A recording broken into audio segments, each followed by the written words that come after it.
AD has approved KC-1400 Collective. Everybody want to hear me say that? This is what it's all about. They're around. They are supporting. The money is going directly to our student athletes. They're signing deals. They have contracts.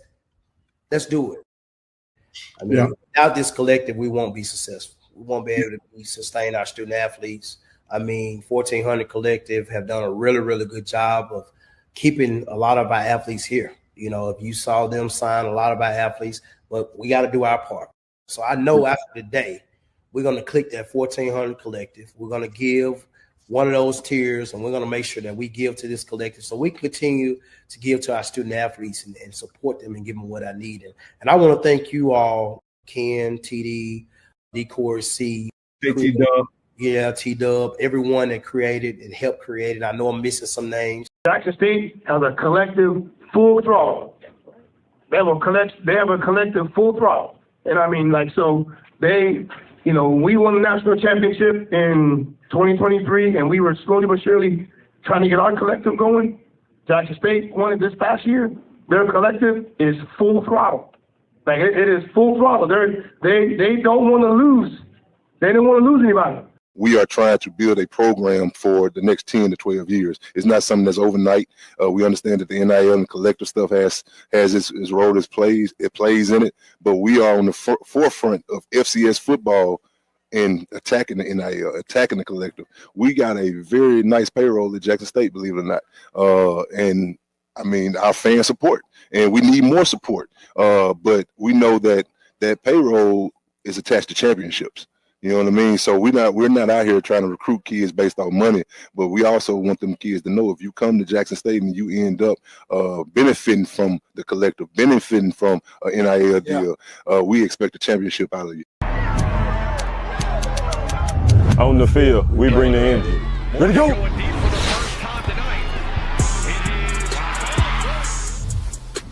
Off the field, I build my brand. At Jackson State, we make it happen. They tell one story, my brand tells another. This is Jackson State. This is family. This is the KC-1400 Collective. Tiger Nation, we need each of you to join the movement. Be the team behind the team. Support our NIL Collective. Get signed up today. Visit www.KC1400collective.com. Be our love. Go Tigers.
What's up, everybody? TD, what it do, brother? What it do? What it do? You on mute. You on mute. You on mute. You on mute. You on mute. There you go. Eating, fam. How everybody doing? How you doing, Ken? Man, I've been better. I'm doing good, though, bro. No complaints. Yeah. Good day, though, man. Hopefully everybody's doing well. Sorry for the very slight delay. Just wanted to still putting up some things that I want to talk about tonight. Hopefully everybody had a great day. Hopefully you guys didn't stress yourselves out too bad, man. Over on the social medias, like our seasoned community say. I'll say seasoned. That social medias. Hope you ain't been over there wearing yourself out over there on social medias. But how everybody doing, man? I got a couple things I do want to put up real quick. I'm almost done, bro. But how you been, bro? Busy. Me too, man. Very busy day. Very busy day, actually. Believe it or not. If you guys ordered like perks and all that good stuff, man, I'm pretty much working on that, getting all that stuff out. My thing is when I leave Jackson to make sure that everything I got that need to be done is done, TD. That's really what I'm on right now. Outside of that, I can't think of nothing else, man. Well, let's see, man. Hold on one second, everybody. I'm sorry. There we go. I think that's good enough right there. One last thing, and then I'm gonna be done. I apologize, but hey, I wanted to look a certain way. All right, cool deal. All right, so man, hope everybody doing good. Look, hit the like button, share button, subscribe button as you guys come in. Excited to be on tonight. I knew everybody was gonna probably be anticipating this show because the Tigers get to talk about the Tigers tonight. Everybody else been talking. I haven't really been on social media. Not that I've been avoiding it, but man, we've been in this so long, man. We know how this go. You lose a game, especially when you lose a game of that magnitude, you kind of know how it's going to go. You lose it a very close game, very winnable game. We fell short, SWAC Championship, and just kind of is what it is. You take it on the chin, man, and now it's time to regroup and get going. But before we even get into that, man, anything you got on your heart? I know sometimes we jump right into it, man. I've talked to a couple of good people, man, good friends, and folks who dealing with just real stuff, man. Not football and sports related. I'm grieving the loss of Ahmad. We're gonna talk all about that, man. Shout out to the all our Tigers, man. Y'all know what time it is, man. It's portal season. Hopefully we can provide some perspective on some of this. This is kind of where we are. We launched a new campaign, the collective, a very strategic and very intentional campaign. And hopefully you guys rock with it, man. Hopefully you do, if we can get as much support as we do, as we get talking about what transpires, then we'll be in a really good space. But y'all remember, as I said Saturday night when I did the post-game recap joint, bro, I ain't trying to take away your right to complain about nothing. You see what you see. It is what it is. But I always say, man, you got to be just as loud with your contribution as you do with your words. What you think about that, bro? You say actions speak louder than words, right? Hey, man, is there a relationship that you have in your world right now where actions don't speak louder than words, bro? Nah, man. And I'm definitely one who believes, and I always talk to my family and my kids. I firmly believe that love is shown, and you show love through your action. You can tell me one thing. You can tell me one thing, but how you treat me tells me another. Yes, sir. So, you know what I'm saying? I tell my young ladies in a minute, he talking about he love you, he interested in other stuff. You know what I'm saying? And you want to know what you really love, let's see, he's gonna get out of bed when you have a flat tire and then below zero. Wait, what? Say that one more time for me, Doc. Get a flat tire and call that joke about 10:30, 11 o'clock. He in bed, see he gonna get up. He gonna come change that tire. He gonna tell you call your daddy. Hey, TD, you know what's funny? Y'all talking to girl dads, and you know what's funny, man? God got a sense of humor, man.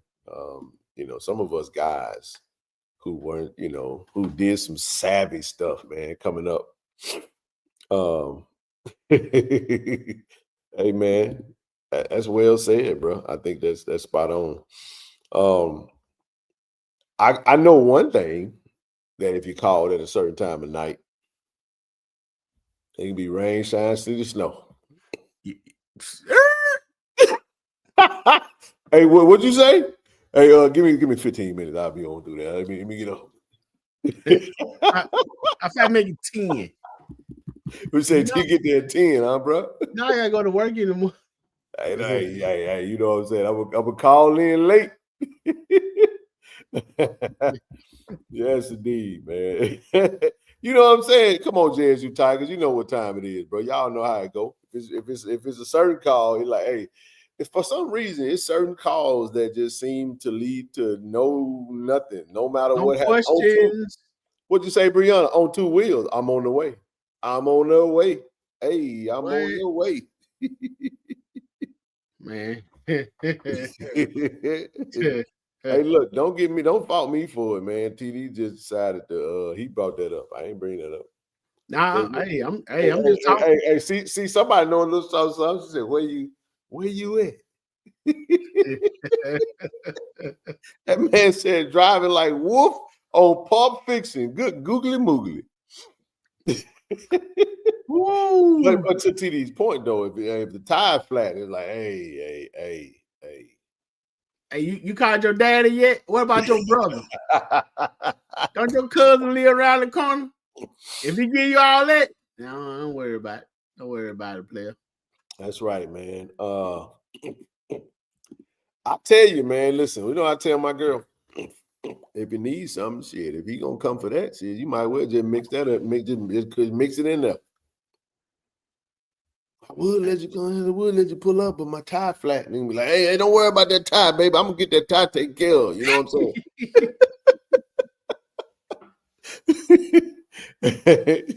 You know what I'm saying? Hey, big head, I'm on the way. Hey, let me get that tire fixed. You'll go fix the tire. You need anything else? I'm on the way. All right. Man, yeah, man. I will go deep, but I'm gonna leave that alone. Peace. Yeah, man. Look, I got all girls, man. So you know, I got a lot of bullets too. You got all girls and I'm all man. You damn right. I said I got a whole lot of bullets too. Shout out to Al B, by the way, man. What's up, baby? It's an inside joke. TD gonna get that one. He got that one. Hey, what? Feel me? That trick. But anyway, that's I'll be but you know what though, Ken? At some point, man, you can't shoot at them. Who can't? You said what? Nah. At a certain stage, although you know it may not be going the way that you wanted to go. And then you can do about it if you know what I'm saying, if she chooses to get a key to the house. Now, you know what I'm saying? Well, I'm gonna say this, man. I know a little something about that too. I got an adult child, just like you do. So, and she done gave somebody the keys. I'm just leave it like that. So if you're watching, Daddy's still waiting on that phone call, baby. I'm telling you. Call your daddy. Oh, man. Everybody in the family now. Ain't no need of watching the show acting like I'm gonna go away. Call your daddy. Daddy know. Okay. Just saying, I know. I ain't gonna say your name publicly, but you know. Call your daddy. All right. Ephraim drinking cranberry juice, man. I'm just saying. You know what I'm saying? Like I just know. I'm just telling you, you know what I'm saying? Love you too. I love you, baby. You know I love you. But daddy know. It's a real thing, bro. It's a very real thing. But we're gonna get into some things tonight. Look, it's the art of parenting, man. You know, you go through that type of stuff, you know what I'm saying? But nevertheless, it just kind of is what it is, man. You know. Man. I go to my mama house, TD, you know, I'm in Jackson. I go see my mama and my sister. My parents, my mama and my sister update me on stuff that my child don't even think. She won't talk to me. You go out there, you messed up. Somehow daddy don't get no phone call. Daddy the last person to get a phone call. Everybody in the family. But you know what's crazy though with that, bro? Daddy get the tab. Why you gonna call him for the tab? Why they won't get the bill? But daddy gotta get the bill, but daddy can't get no phone call though. Yeah, that's a hard phone call to make. I know it's hard. It wasn't hard when you was it was hard when you were doing what you. Hey man, yeah. Let's move on. Hey, good evening, everybody. Good evening. Good evening, everybody. I'm gonna call you out. I'm just saying, good evening. Welcome. JSU Sports Chat live with KC-1400 and friends. I go by the name of Ken Clark. We got Mr. Golden Fish himself, T Dizzle to the grizzle. Hey, look, man, I have a very specific reason why I'm saying what I'm saying. Look, I'm smiling, but I'm on your neck. Because you know, these kids like to be grown. See, they grown, TD. See, they grown when they making them decisions, bro. No. Now you can't be a kid when you screw up and you make these bad decisions, and then all of a sudden now you don't want to call daddy because daddy's the only one that's divorced the reason. All of a sudden you call everybody else, but daddy. Literally, I'm just saying. Love you, baby. Then they want to teach you to call dad on three-way. All right, this episode is sponsored by Toyota Vicksburg. Wow, yeah, that is true. Just saying. I'm finna get into it. I keep it real. See, we talk about keep it real. I keep it real, all the way real. I'm hoping that I can provoke you to a text message or a call or something. I'm just saying.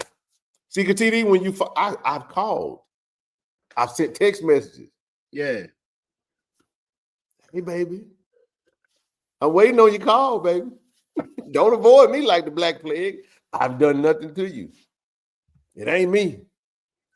He did it. All right, we done. Hey, what they talking about? All right, in other words, I'm going to break the news to y'all since she refused to call me. Your boy about to be a granddaddy. Ooh. Call your daddy. Call your daddy. I know. All right, let's get started. That's right, I said it. Papa Ken, I know. Look, I love you. I'm gonna be there for you, man. I'm gonna take care of everything you need, man. Just call your daddy.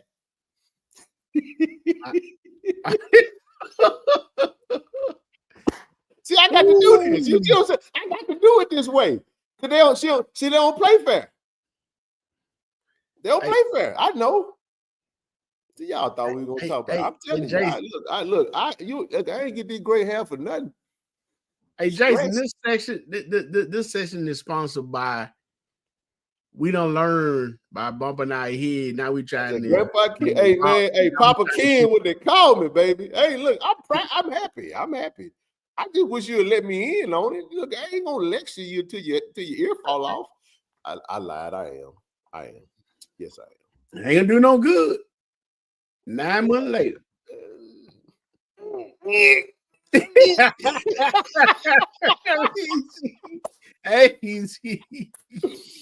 Woo. Nice. All right, man. Listen, y'all. We are here. I just wanted to break the ice, loosen up a little bit. I know y'all been having my goal is to try to make you complain. I mean, not complain, but make you guys make you laugh through your complaints. That's what I'm trying to say. I know it's been a rough couple of days, man. Laugh at my pain. Laugh through my pain. What you know about that Kevin Hart special, TD? You see what I'm saying, bro? You got to laugh through the pain, man. I want to say that, laugh man. through the pain. All right, Saturday evening was hard for all of us. Tough. Today was brutal for all of us, man. We're gonna step right into it, and we're gonna deal with all of it, man. Man, SWAC Championship, we fell short, TD. We fell short. 2 points. 2 points, bro. 2 points. Damn. 2 measly points. A lot of the things that we kind of talked about throughout the year. A lot of the things that we were afraid that would happen. Man, it is what it is. It happened. Hell of a season, though, man. 9-3, we fall short. Coach TC Taylor, man, TD, even with that loss, man, still only single-digit losses in his head coaching professional career. 28-9, bro. There's some coaches that got 9 losses this year. What a body of work, man. Man, what a hell of a body of work, man. I mean, when you are good, they come and get your best players. They come and get your coaches.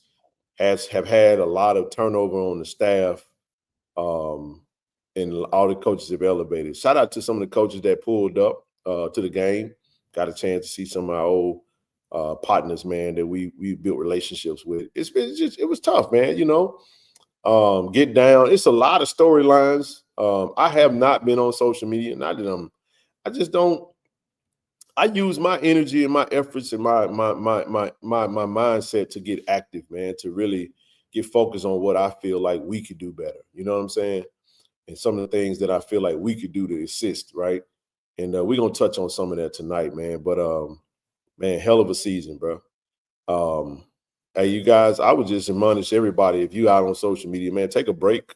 Take a break. Don't try to respond to everything. Let them folk have their moment. I don't interfere with people's moment. I sat there and watched. You know, it was tough to watch them win a championship on our field and hoist up a trophy. But I got some things tonight that I'm going to talk about, man, that I'm going to mention as we go through our dialogue that you might not necessarily want to hear, but we need to hear it. And TC, I'm finna say something about Coach TC. TD, I said something to Coach Taylor out in the parking lot after the game. And what I said to him was, I said that, Coach, I was afraid that it was going to come to this point, that I felt like we needed this, that this was going to kind of happen before our fans and supporters got back to a place where we had the urgency to continue to support at a high level. You know, I wanted us to be on top and not lose and keep that same vigor and fire and motivation to support. But I was afraid that it was going to take maybe a loss and some big time portal hits that was going to cause us to kind of run into panic mode. And we've already kind of seen that happen today. One big portal loss today, Mod Miller. I'm not going to, it is what it is. Shout out to everybody who purchased the T-shirt. I've even had people say, hey, man, what we doing? Is that going to the pot? Look. One thing we do is we fulfill our commitments. I had a conversation with him today, and we commemorating that hell of a season. You know what I'm saying? 2 back-to-back 1,000-yard rushers. I have the feeling that TD is another 1,000-yard rusher right there in that same room. That's how I feel. You got to have faith in the system. Shout out to Coach Gallen. Shout out to Coach Manny Ramirez, Coach Rip Kirk, those who call the plays. Man, I absolutely hate to see Ahmad go. And I told him that. It was a very, very touching conversation and a very emotional conversation too. But this is the part that I told him, man, this business of college athletics is a little different now. And I sit in a very difficult seat sometimes, bro, in the role that I'm in, dealing with NIL and you build relationships. You love these kids, man. And you understand that when one of them have the gifts and the skills and the talent to elevate, TD, it's hard to, it's so many things to consider. All I hope for him is that he finds somewhere to go and he get what he's seeking. I hope he don't go somewhere and get stuck sitting on the bench, man, riding pine and get lost in the shuffle. That's my goal for him. But it is a business now. And we're going to touch on it, man. But we love that family. The Miller family is near and dear to our hearts. Aubrey Miller, senior and junior, Mama Ahmad and Aubrey. But somebody said, you got to, so KB, don't be like that, man. People are going to talk. You have to understand. Somebody said Blake Levine. Blake has been pro JSU all day long, man. That's one of the most pro JSU brothers, I would say cream brothers that's out there, man. You know what I'm saying? Good dude. But I know that when it come down to Blake, you got to respect the business, art. Bro. You got to respect the work, the business of it. He's in the business of journalism, literally. You can't take the 100 storylines about Jack State and love him, and then when it's 1 or 2 storylines that you don't like the narrative, now all of a sudden we put him on the. I mean, they have to do that. They have to do their job. Everybody looking for the top story. Everybody want to be the first. My to break question, the news. TD, is it about the potential name of naming our head coach as a potential candidate for that school down there that we played last? Look, man, it is what it is. Hell, if you're coach, either you get elevated or you get fired. And we can talk about it today. One of our favorite coaches got fired today, TD. They did. Damn you! Why y'all have to get rid of our Coach Cozy, man? We love Coach Cozy. What y'all doing over there at Tallahassee, man? Man, they fired Cozy. Yeah, man, they got rid of Cozy. Now Cozy can go call them games, man, and be an umpire with no distractions, man. Damn. God, I want y'all to keep Cozy for a little while. I gotta go follow him on social media now. Come on, Cozy, man. Damn. I wanted y'all to keep Cozy, man. I was a fan. Full throttle. Now ain't no telling who they might get. They might go get Ray Lewis now. Golly, man. Damn, now we got to contend with another NFL Hall of Famer in the conference, man. Ain't no telling who they might go get. I tried to told y'all, man. I said, FAMU being sorry is unacceptable. They're not going to be sorry for long. Them folks ain't tolerating that down there. Happy birthday, Coach Coles. You got that right. Hey, man, this was a great birthday gift for him. He probably was happy to go. He didn't want to deal with the crypt keeper. I mean, I'm sorry. My bad. What I say? My bad. Say what? I'm pretty sure you're disappointed. I'm pretty sure you're disappointed. But I'm just saying. Hey, Ruse, I thought that too. I said, hell, look like they finna go get a coach and a quarterback. You see that, TD? The quarterback hit the portal. All of a sudden, he got an offer from FAMU. Come on now. That's a FAMU alum. He beat Did they beat FAMU? Oh, no, FAMU beat them, but it was close. Oh, is that the dude that applied for the job and got it? Cozy got it before him? Look at Travis. 12-12, 0-2 versus Valley. Hell of a way to go out. You so messy, man. Ray Lewis gonna need more hash. Y'all are brutal. Goodness gracious. Somebody said PV coach to USM. Man, PV gonna hire USM hiring that Blake dude. He's the interim coach. Quinn Gray written all over it. Hey, man, Blitz City, what it do, man? What it do, Kate? What it do, Kobe? Hey, man, we wish we could have got y'all, man. Y'all better be focused on Prairie View, by the way. I saw a lot of South Carolina State folk talking about Jack State. Y'all do realize that we done beat y'all last 2 times we played y'all, right?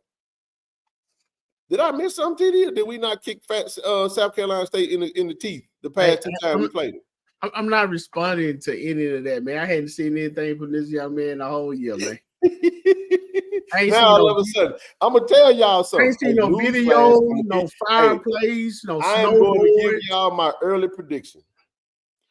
FAMU is listen, not FAMU. South Carolina State will lose to Prairie View. Breaking news. Tremaine Jackson gonna win the national championship, TD. Yeah. I think whoever came out of you know how I know he gonna win? Because South Carolina State wanted Jackson State so bad that they don't know how to reset and regroup and prepare for the challenge that's ahead of them. It's hard to prepare for a team that you don't care about. But that team got all the vigor and the fire to kick you in your mouth. I think that kind of bit us a little bit. We were looking ahead to Atlanta. Some of our fans were looking ahead to Atlanta too. That's why many of us punted on the SWAC Championship game and didn't come to the game, TD. And they just said that we're going to wait till we get to Atlanta. Shame on you. We're going to talk about it. You do realize in order to get to Atlanta, you got to win the SWAC Championship first, right?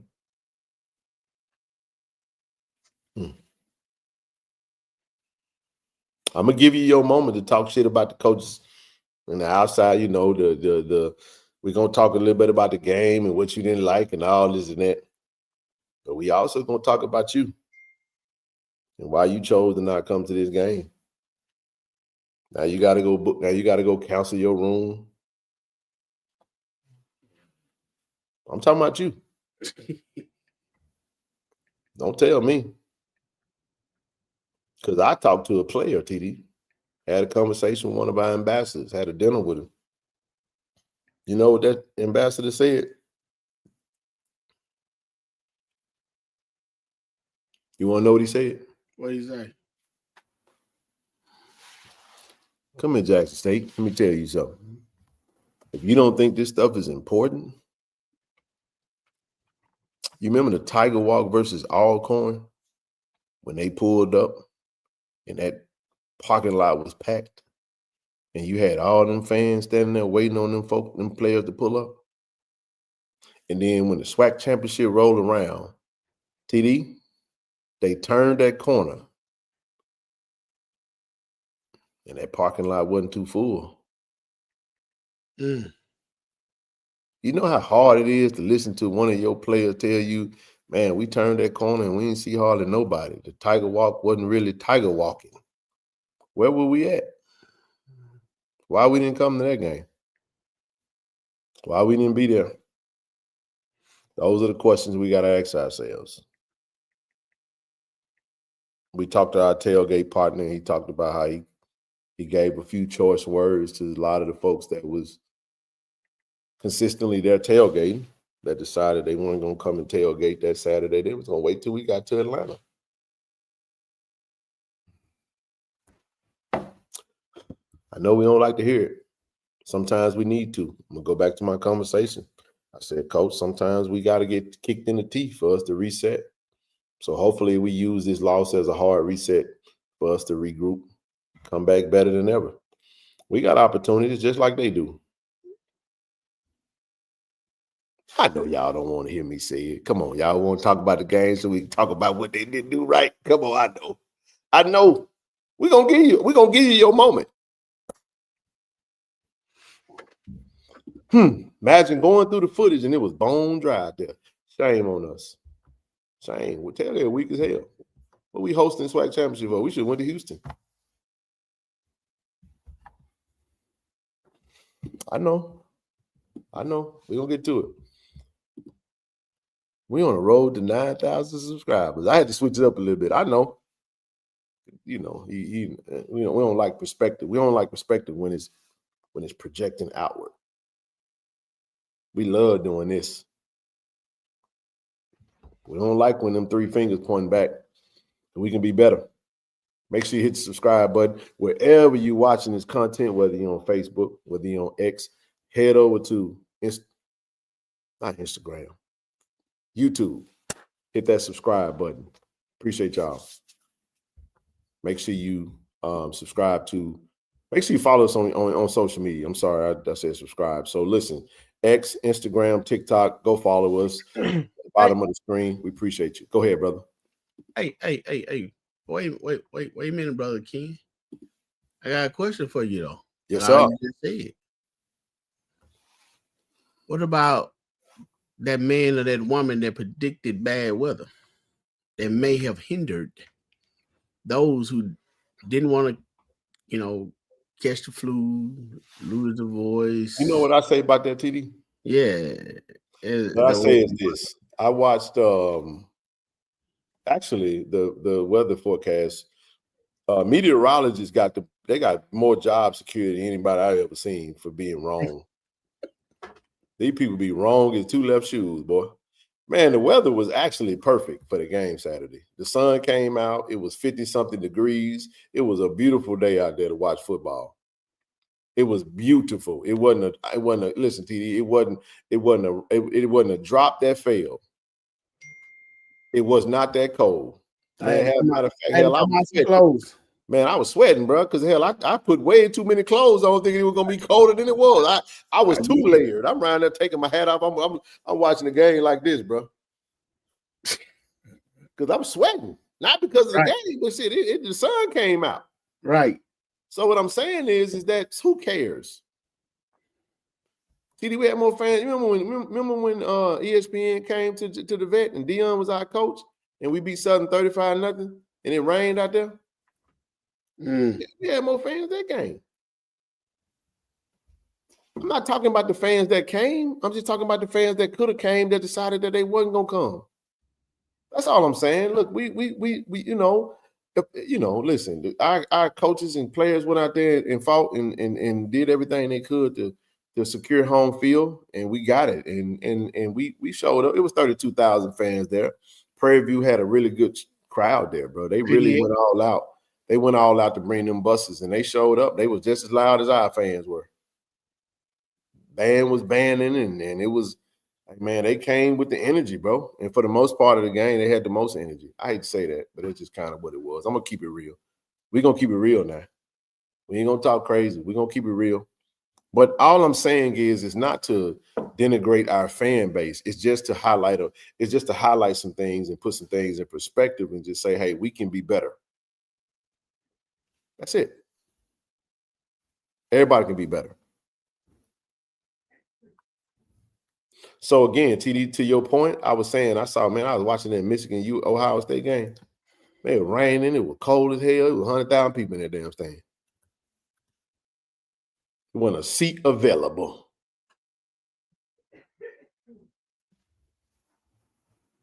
Man, that weather one, it wasn't gonna make you sick. But again, if it's a beauty contest, cool, it's a football game. SWAC Championship. I'm gonna wait till we get to Mercedes-Benz. Well, get what? Take that money you're gonna spend in Atlanta and put it in the collector. Or you can save it next year. Or whenever we go back. Or you can go this weekend and celebrate our beloved AD as he go into the SWAC Hall of Fame. Your call. Or you can go next week when the men's basketball team take on in playing in the Chris Paul Classic. Your call. It's your prerogative. It's your world. You do what you want to do. But listen, man, TD, I say this, man. I tell you, we find ourselves in the situation, the space that we are in. I got something for you guys, man. We just as I stated, we don't just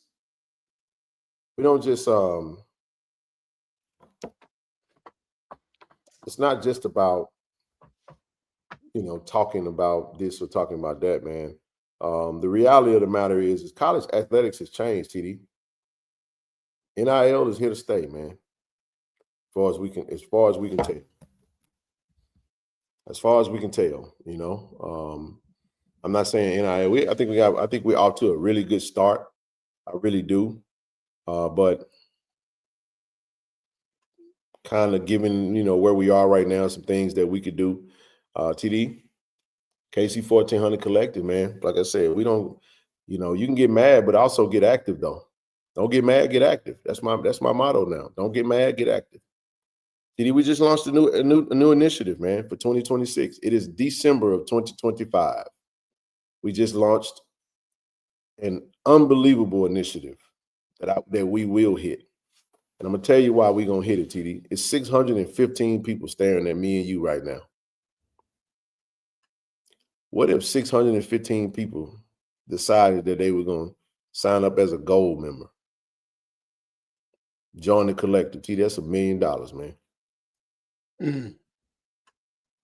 You know what the coaches and staff and players, what they can do with that kind of bread, man, from a recruiting standpoint and a retention standpoint? Let's talk about it. If you follow us on any form of social media, KC-1400 Collective, we want to introduce you to the Go for Gold campaign. Listen, we appreciate every bronze member, every digital member, every silver, every member, everyone.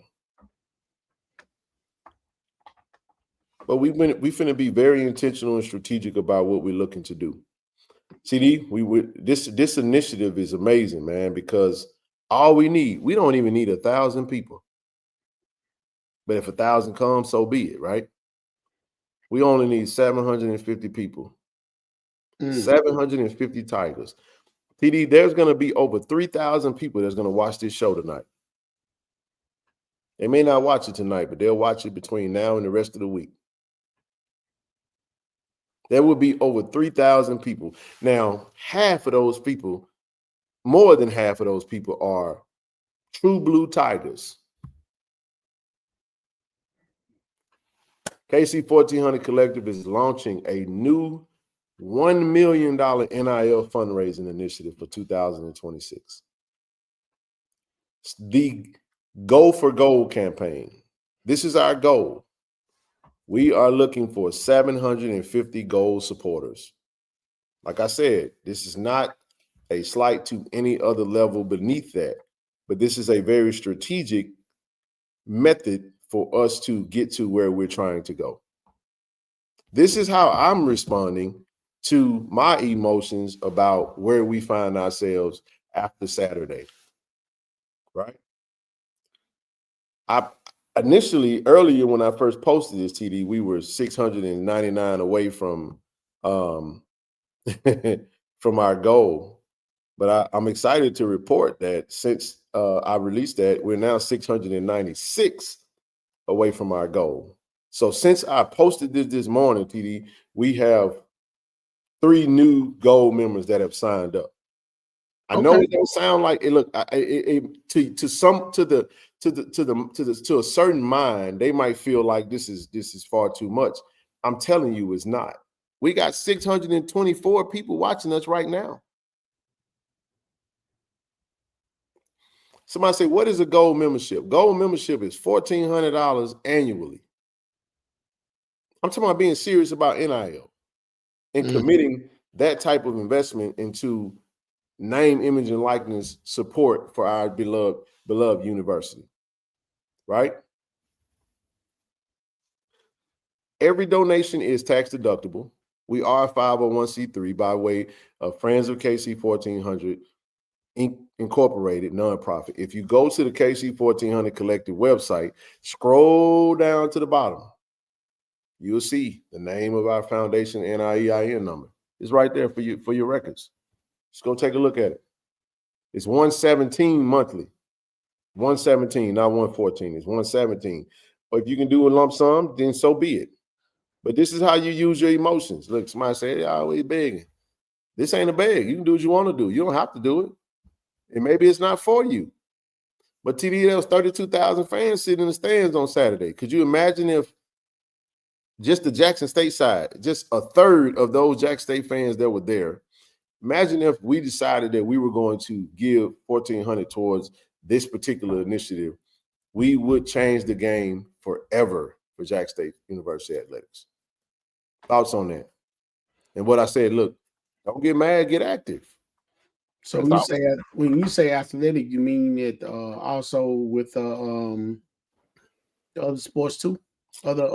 We do this. This initiative is not for football alone. This initiative is to support every single sport at Jackson State University. We're just going to use football momentum to spearhead it. Yeah, just like football gets the lion's share of the revenue, football will get the lion's share of the opportunities. That's how it goes. But that's also going to mean, TD, while I was at the game on Saturday, I had a young lady that's for Jackson State soccer.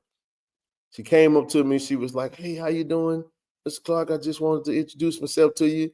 She had a question for me. You know what she said? What was that? She said, I just wanted to know, why you guys haven't partnered with any of the soccer athletes yet. I said, you know what? We're coming to you.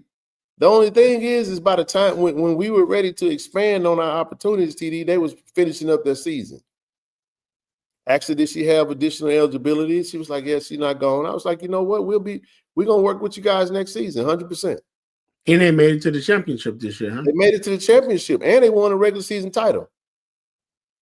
Shout out to Coach Dr. Ted Flagaitis. Shout out to Dr. Ted, head coach, and great program. So what I'm saying is, listen, we got men's basketball, women's basketball, we got golf, men's and women's golf, we got bowling, we got everything. I know we're gonna talk about it all, but listen, we finna change the game. I'm telling y'all, I don't get mad no more. I just get active. I use my energy in the right direction.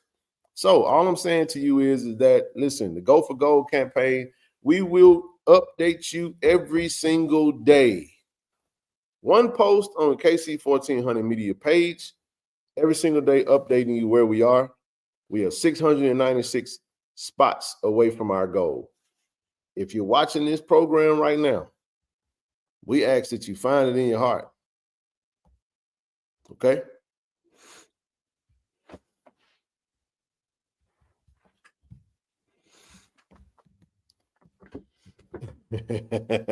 Somebody just jumped my shit about earlier in the show. Did you?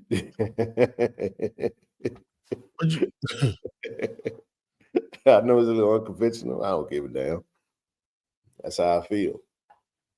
Oh! I ain't gonna mail with that one. Look here. So hey, I'm just saying. Papa Ken spoke. It's all good. Grandpa.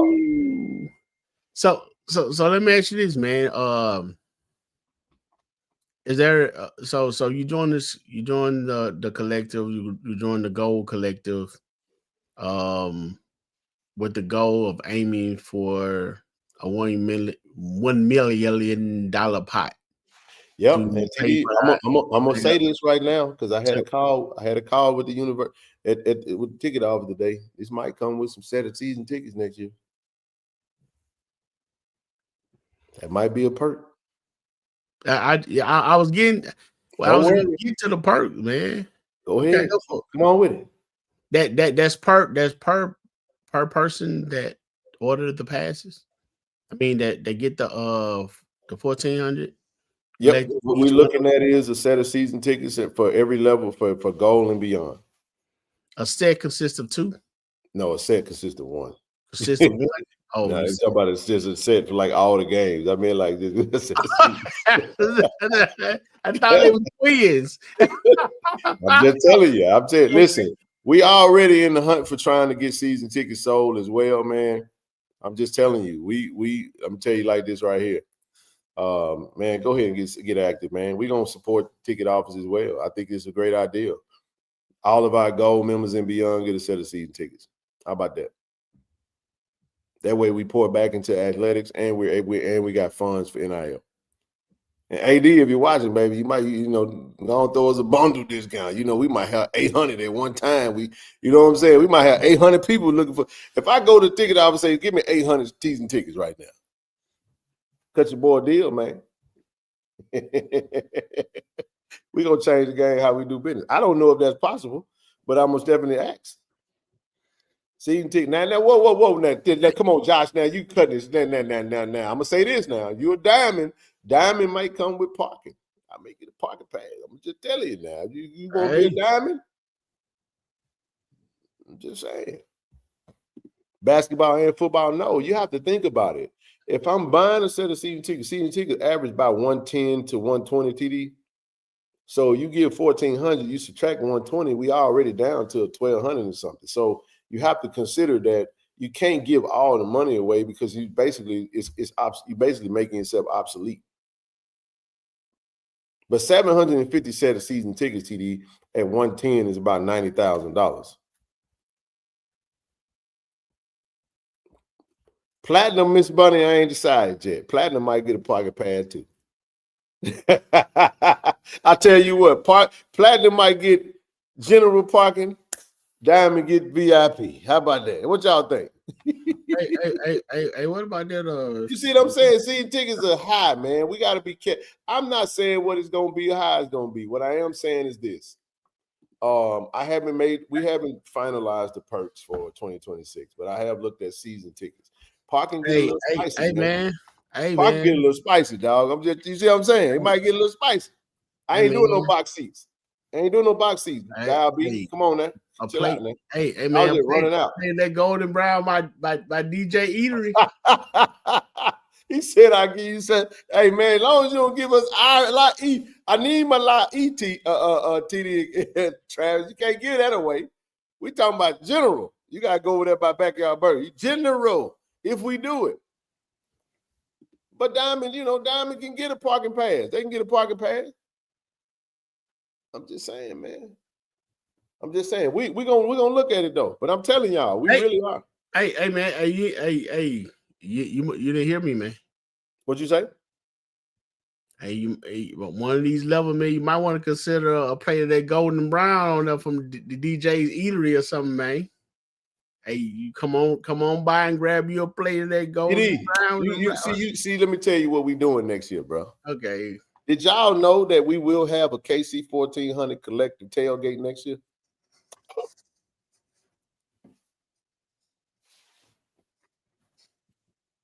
We will. No need to be at the concession stand. Just come to the tailgate. We will have a KC-1400 tailgate next year. KC-1400 collective tailgate, TD. And we will be inviting, listen, at every home game next year, we will be inviting ambassadors from from other programs. So on one particular game, TD, we might bring our soccer ambassadors to the tailgate, and you guys can come and meet those soccer tailgate ambassadors. The next game, we're going to invite our volleyball ambassadors to the game. And you guys will come and be there and take photos and meet those ambassadors. We'll never have football ambassadors there on football games because obviously they're there for football. But we're going to definitely we got some major things coming in 2026. Man, we going all the way in, bro, because as I talk to Coach, man, I'm already go. If you go, baby, you go. You motivate. Hey, man, go on, level up, baby. Everybody need to level up. So what we're trying to do is, listen, if you are digital, if you are bronze, if you are a silver, you can cancel your membership and actually level it up. You can do that. We had somebody do that. We just had somebody do that. Hey, does this also come with the perks that was already initially given to that? Just had a sign up, so we down to $695. We $695 to go. That's what I'm talking about, baby. Let's go. What'd you say? Oh, this girl's going with a nap. Hold on. TD, anything revolving golden fish, I'm gonna let you be the judge, big dog. You got it, baby. No. Hey, somebody told me, bro, we need to start doing a Saturday morning show from the tailgate. I said, hey, look, can TD wake up on time and get to the tailgate? Can Ken get up on time and we get to the tailgate? We're going to try. We're going to try. We're going to try. I'm telling y'all, we will have a tailgate. Hey, look, I'm not judging anybody to fish because it's hard to tell somebody they fish not good. I'm not going to. Matter of fact, you're not the right person to judge it anyway. I said that wrong. I said that wrong. We don't know. We don't know how that's going to go. Hot sauce. We will have some great food. We will have some great food, man, at the tailgate. Don't know if we'll be able to feed everybody, but we're going to do our level best to do what we can because we want you guys to pull up. You right. You got that right. We do need a staff, and we're working on that too. So we're going to need a tailgate staff. How about that? But no, it's going to be cool, man. I'm excited about what's to come because some kind of way, man, this loss gave me a nice little reset, bro. Had to hit the reset button, get back to the drawing board. But no, we're laughing about it, we're having fun with it. But the reality of the matter is that it's a great initiative, man. Food sponsors, all that, absolutely. So how do you change the game? As a supporter, we're giving you a simple strategy. It's $1,400 a year. This is KC-1400 collective. So $1,400 a year, you get 750 members. 750 supporters deciding that they're going to put $1,400 in the pot, puts us at that level. Now, I'm not telling diamond and platinum members to drop down to a gold. We would love to see the digital, the bronze, and the silver elevate to the gold. If you can't, just do what you can do. What we're saying is that we're looking for new membership. We're looking for new supporters, and we're going to need the university support with that. You know what I'm saying? So we're going to continue to do that, man. But this is our reaction to the game. This is our reaction to the portal.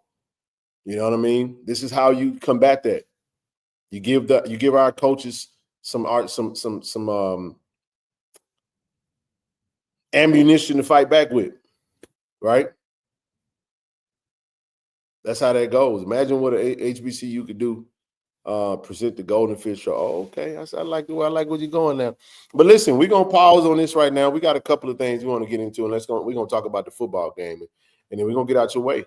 Because I know everybody want to get into the game and the reaction of it, but we got to put it in front of that. Haters tuning in. Hey, listen, man. Haters been watching for a long time. They see what we're doing, and some of these schools are doing well, man. Some of these schools have responded and they stepped up to the plate. They've answered the challenge of NIL, and they're doing what they can do. We're not worried about that. Our university is doing a fantastic job of it, and they're trying to level up as well. And we're going to do our part as well. So that's how that goes. Listen, man, we're 695 gold members away from our goal. We're 695 away, 750 gold members in 2026. But it's not just to become a gold member one time. We're looking for sustainability. We're looking for long-term growth. We're looking for some serious commitment to this initiative. So we need 695. Look, if you listen to the platform, if you can do, look, it's $117 a month. If you can do $1,400 lump sum, that's even better. You don't have to worry about it. College football bound. Just wanted to say $1,400 for gold season tickets is a steal for a winning program. FSU season ticket holders are encouraged to donate $2,500 plus to be allowed to get season tickets. You see what I'm saying, bro? Look at that, TD. I already know it's a steal. Matter of fact, it's very generous, I must say. Just joining. How much is the gold membership? It's on the thing. It's $1,400. Click the link, brother. It's pinned to the chat. Just click the link. All you gotta do is click that link. It's right on the beginning of the website. Spread the word. Let everybody know. But a lot of these PWI programs, CD, in order to, you have to donate $2,500 before you're even allowed to get season tickets. So they force you to donate to get season tickets. And people donate and they get their season tickets, and they don't lose no sleep about it because it's the cost of doing business, it's regular day-to-day operations, and nobody complains about it. Listen, if it ain't for you, it just don't work for you. We didn't say 1,000 people, we didn't say 50,000, we didn't say 100. We just said 750. Shout out to one of our supporters, Brother Causey, man, for hitting me up and coming up with this idea. I don't want to take credit for it, but Brother Philip Causey, man, one of our gold supporters, man, he hit me up on the line and basically was like, Ken, you know, $1 million, we can get to $1 million if we get 750 people, man, to do a gold membership. I said, you know what? That's a beautiful idea. Let's roll with it. I'm gonna show you. We printed up some artwork. We said, let's roll with it. Let's launch it. Appreciate you, sis. Welcome to the channel, being a channel member. We appreciate you, man.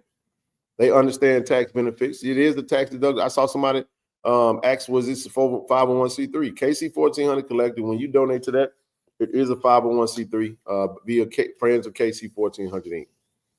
That's how that works. Yes, it is. If you need it, once you sign up, if you need something at the end of the year, we can send it to you. Just let us know what you need. We got you. All right, let's move forward, man. I'm gonna come back to this before we get off the show. Do you got anything before we go? Now go ahead. You said you come back to. I'm gonna ask you. Man, what are you talking? Dude, you crazy, man. Travis crazy, man.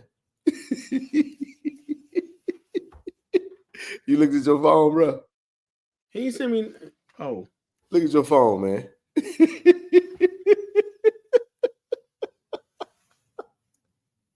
Hey, man, where you get that from? Hey, man. Hey, man. Hey. Hey. Oh, my God. Hey. Okay. Mike, man, hey, listen, remember you my guy. All right, y'all, let's get into some of these preliminaries. The portal, give it the portal, take it away. Hey, man, this segment of the show is honored to our Tigers that decided to pursue college athletics a different place, man. We had a couple of few football Tigers that hit the portal today. Devin Love, TD, from Louisville, Texas. One of the Louisville Farmers, offensive lineman, came in 3-star.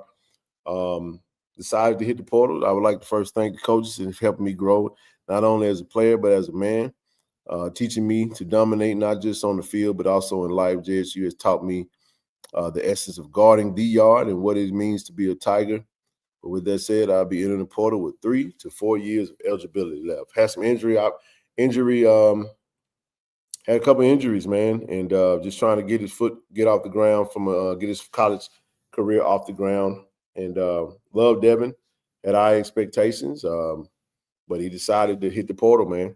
And we got number love for Devin, built a great relationship with him, and we understand the business of college athletics, man. And we wish him nothing but the best, brother.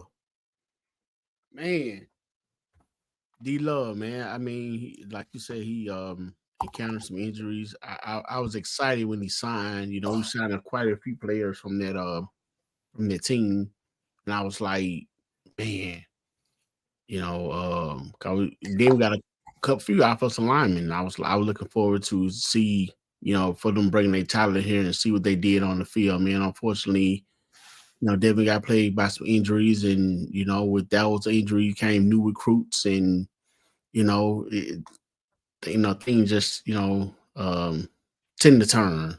So wishing the young brother well, you know, and whatever he chooses to do, I'm hoping that each one of them already have a plan, already have something, you know, brewing, you know, that they want to do, because they are very talented players. But I guess at the end of the day, man, every situation, you know, doesn't fit everybody. Yep. Well said, brother. Very well said. We also want to wish an amazing Tiger farewell to brother Jackson King. Been with us for 3 years, TD. Thank you, Jackson and D. I Love Nation for an amazing 3 years. I will always love my dear old college home wherever I may roam. But it's That's time right. to find an opportunity elsewhere. With that being said, I'll be entering the transfer portal on January 2nd with 2 to 3 years of eligibility. Thank you with love and Tiger pride, Jackson King. Really good kid, man. Great character. Always smiling, always dap you up when he see you. Looking for the opportunity to get on the field and play, man. We wish Jackson nothing but the best in his next endeavor. Once a Tiger, always a Tiger. We wish you nothing but the best, brother.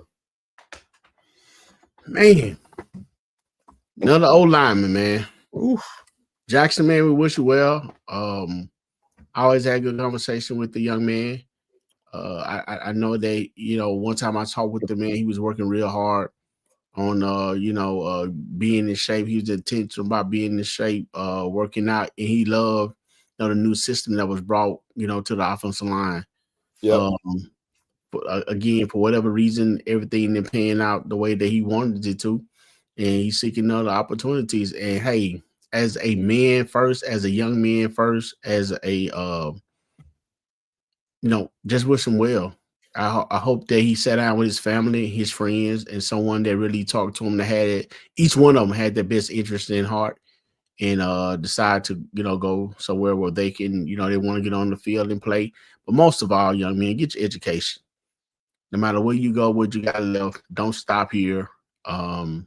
Get your education. You know, regardless of what, let's be real about it. At the end of the day, no matter what level you go to, football is temporary, but your education is forever. So good luck to him. Very well said, bro. Education matters, man. With that being said, we'll transition to our next two athletes that decided to hit the portal. These two, this was tough, man. This was tough. Isaiah Villanueva, Pops, you know, Ike Villanueva, professional bare knuckle fighter. Isaiah just graduated on Friday, TD. He is an alum, another offensive lineman. They hit the portal today. I want to express my deepest gratitude to my parents, siblings, and family for their unwavering support to my academic advisor, Ms. Prignan.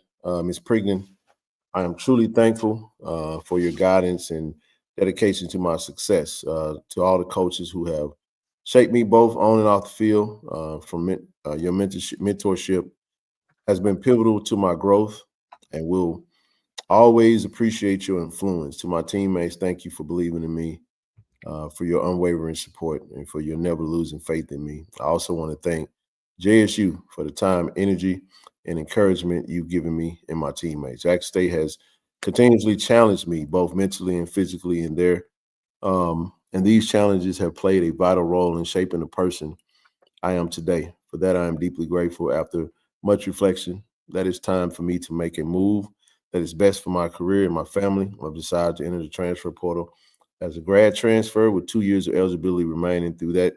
Though it's not easy to leave behind the people who have had such a significant impact on my life, please know that I will carry all of you in my heart as I embark on the next chapter of my journey. For any recruitment or communication, please contact my representation at A&P Sports Agency. Isaiah Villanueva, graduate, alum, Jackson State University, deciding to hit the portal as a grad transfer and pursue his next opportunity. Thoughts on Isaiah, brother? Yep. First of all, I want to say that look at the comment from Brother Levine before you speak. I heard this as well. He was one of his students in criminal justice. He wants a master's in criminal justice, but we don't have a criminal justice master's, just a BS program. Great kid. So if he's pursuing a master's in criminal justice, he's kind of forced to go into the portal to pursue football and an institution that can offer his major in that particular field. So hate to see that happen. We saw that happen with Brother Avery Salerno as well. Yeah, so it happens. This goes back to some of the stuff that Brother C. Lee talked about, Proxy, talked about some of the institutions that get certain curriculums that we just don't get. You know what I mean? And it's part of the story of HBCUs. Go ahead, brother. Well, what I was going to say about Villanueva, now we get into players that that I had a chance to have multiple conversations with, and I still remember when the young man, came in for the interview, and we was trying to give him the sign. I think he came somewhere out of Texas. Yep, Texas. Texas, and had a good conversation with him. Then he decided to sign. Had good expectations for him, but he started out a little slow, as far as getting on the field. But I remember over the summer, Isaiah, you yelled out, "Hey TD, make sure you mention me on the show." I didn't want to mention you like this, brother, but I understand. But I want to say that I'm proud of Isaiah. He worked his way on the field. Not only did he work his way on the field, Ken, he ended up playing multiple positions. Yep. Center, guard, tackle, whatever he needed to play.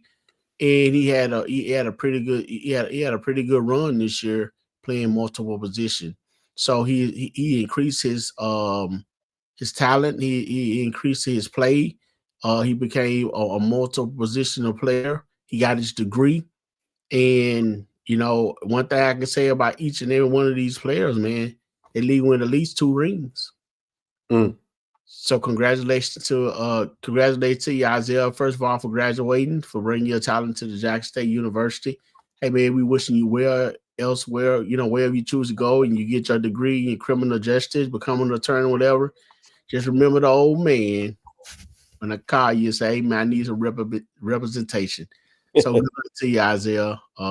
Appreciate you bringing your talent to Jackson State as well as the rest of the gentlemen too, man. We're wishing them well. And remember, we might not have made it this year, but you are a national champ. That's right, brother. Always is, always will be. Next up, this one hurt me very, very much so. I'm not even gonna sugarcoat it.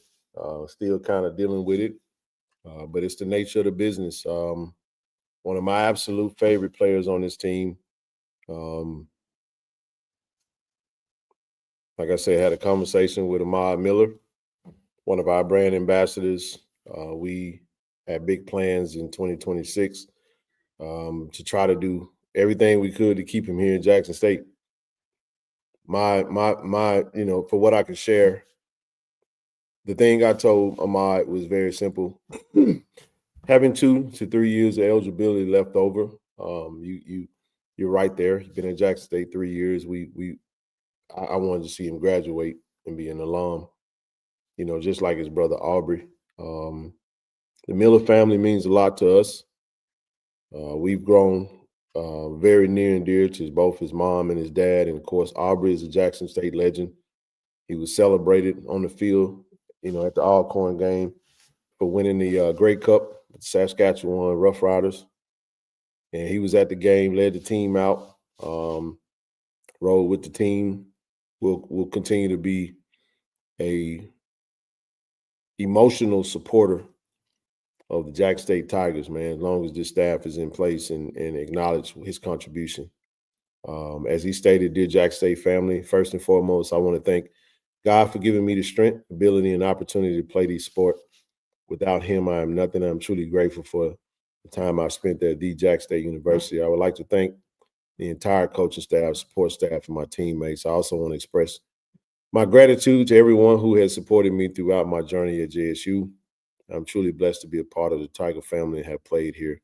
After much thought and prayer, I have decided to enter the transfer portal with 2 to 3 years of eligibility remaining. Hashtag Tiger born, Tiger bred. Hashtag all glory to God. Signing out, Ahmad Miller, number 27, 1,000-yard rusher. This one hurts, but it doesn't. When I say it hurts, this is the part of what we do that sucks. You know what I'm saying? When you build relationships, you love these kids, man, and you hate to see them go.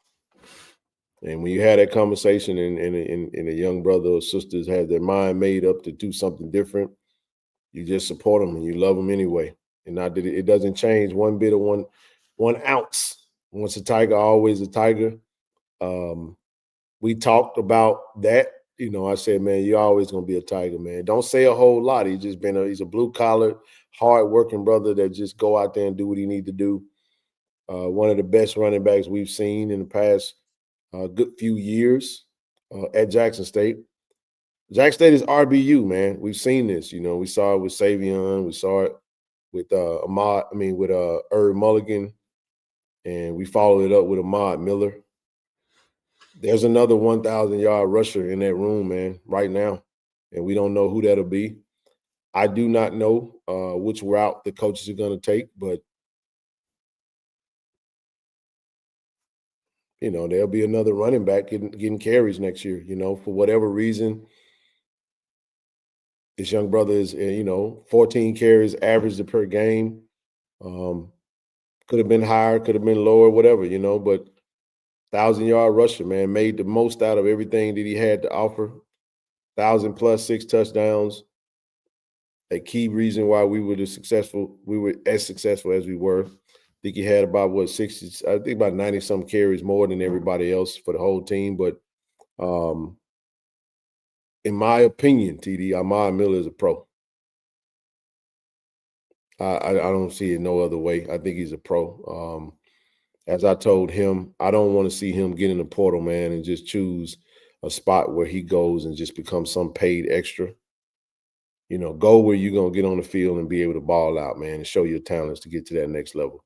Because I know that's what he wants to do. I know that's what it is. But make no mistake about it, man. Go for gold campaign. This is a business now. There will be some kids after Ahmad ain't the first, he ain't going to be the last. Trust me. There will be some kids that will have some opportunities to elevate. They will have some opportunities to make some money.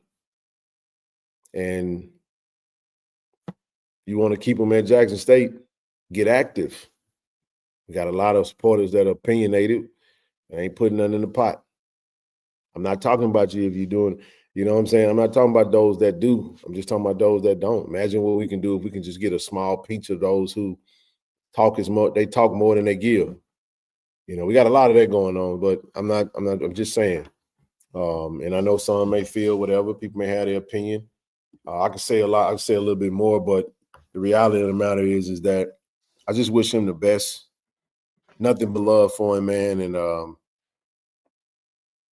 was very appreciative and thankful of, and we excited about. We still gonna print that T-shirt too, and we're gonna commemorate that 1,000-yard season because that's in the books, bro. You know what I mean? And we're not derelict, and we're not gonna be absent of our commitment, and we're gonna fulfill what we committed to, and we're gonna see that through. I wish him nothing but the best, man. I just wish it was a little different. I wish he'd be staying, but as Coach stated, from what he stated to me, they respect his opinion. They respect his decision to do something different. But Jackson State football will have we'll have a running back running the ball next year. And I fully expect, for us to have another 1,000-yard rusher next year. That's just how it goes, especially if we keep the same model of how we attack on offense, right? Somebody will emerge. We got a lot of talent in that room. We'll see how it stands, Pat. Shout out to all the guys that are in the room. We know that a name that comes to mind that could very possibly benefit from this, with Christian going out the door and Des Moultrie being done.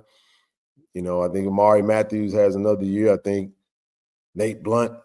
Come on, man. We got some talent in that room. Isaiah, Wilson. Jeremiah Wilson. I'm sorry, I said Isaiah. Been on the way I'm thinking about it. Jeremiah Wilson. Travis Terrell, man. TT, out of TT. And the list goes on. That's from where we sit as far as from a portal standpoint.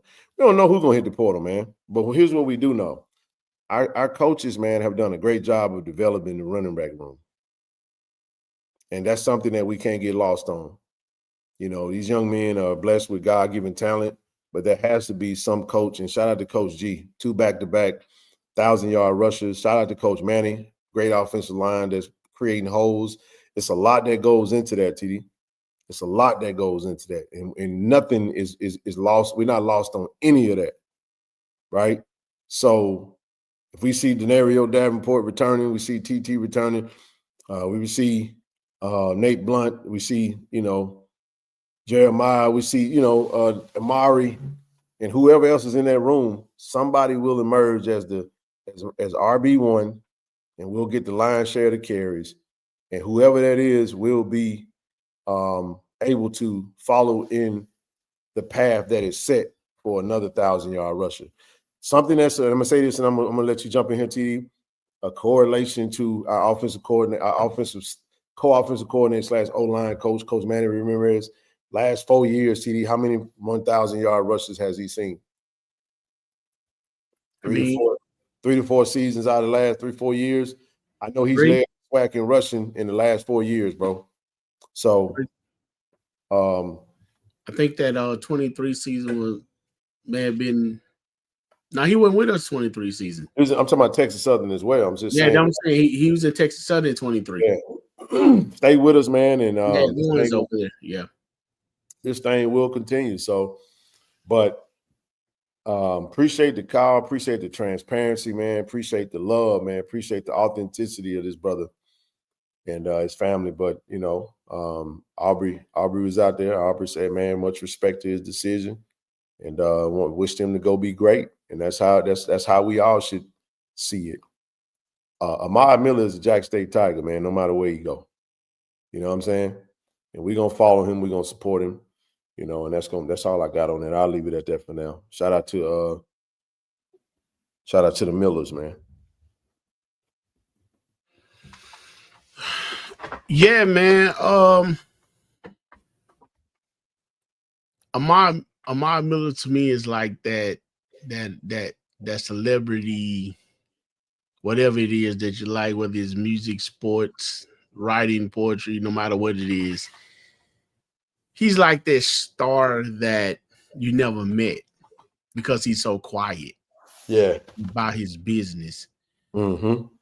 And when that person leaves from whatever favorite group or team that you like, much love, big bro. I'm saying you kind of shocked at, what goes on.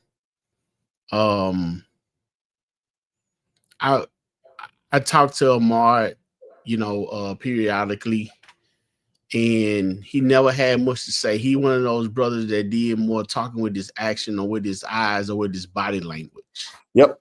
And you could tell a lot from that, man. And no matter where he saw you or he see you, he'll smile, dap you up, give you a few words, and he'll move on. I always had conversation, never act funny, toward, anyone. And I hate when he got hurt last season. And he made a tough decision to ride it out. And I definitely respected his decision because I knew he'll come back, seeing with a vengeance like he did this year. Definitely hate to see the young man go. Family is, ingrained in Jackson State. And it's it's somewhat of a shocker. However, people make decisions for reasons. Yep. And I'm sure that he talked with his family. There's no question about it because they had every game, his mom's and his dad. Every last one of them. Don't miss. And so I'm sure there's something that he and his family had to discuss, and they decided this is the best move for him, for whatever reason. But all these players, and definitely this young man, with the way that he carried himself, will always have a special place with me. You know what I'm saying? Graduate or not, he came in a baby tiger. You know what I'm saying? He leaving out, pretty much a fully grown tiger.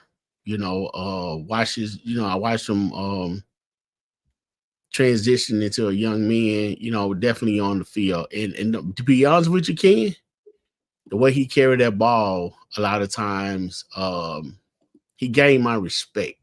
Because again, with him not coming in talking the noise and making a bunch of noise, he came in and took what he felt was rightfully his, and that's that 1,000-yard carry. Even in the season, we wonder why he didn't get more carries, but we understood the running back room was deep.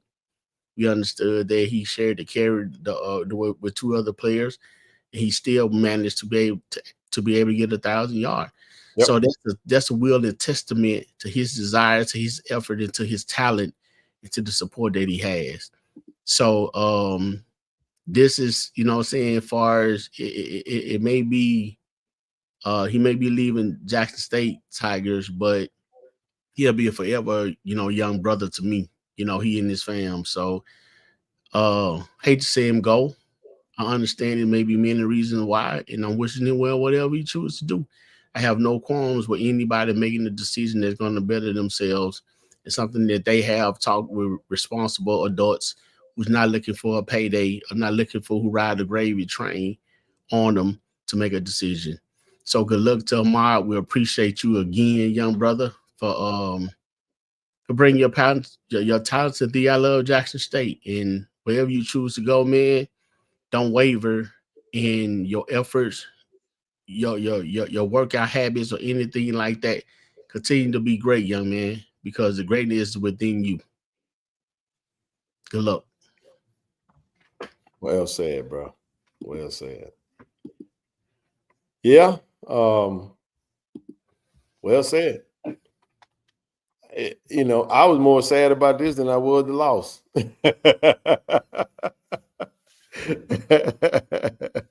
I'm being honest, man. Not that I didn't want to win the game, because that sucked that we lost, but I accepted the defeat, man, because it was, it just wasn't meant to be. I tried to, like, as I stated, man, whatever is for everybody is for them. I want to talk about these two brothers right here, man, as we transition next.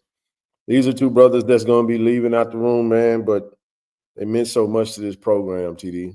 Congratulations to Jeremiah Williams for being accepted and invited to the HBCU Legacy Bowl. We will be there in New Orleans if the Lord willing to say the same.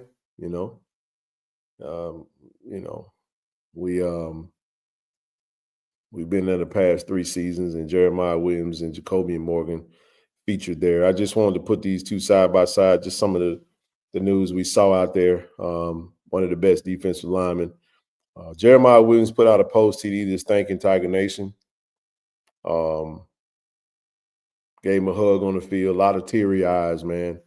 I fought back, just emotions, because I didn't have emotions about the loss. I had emotions about the young men that we built partnerships and relationships with.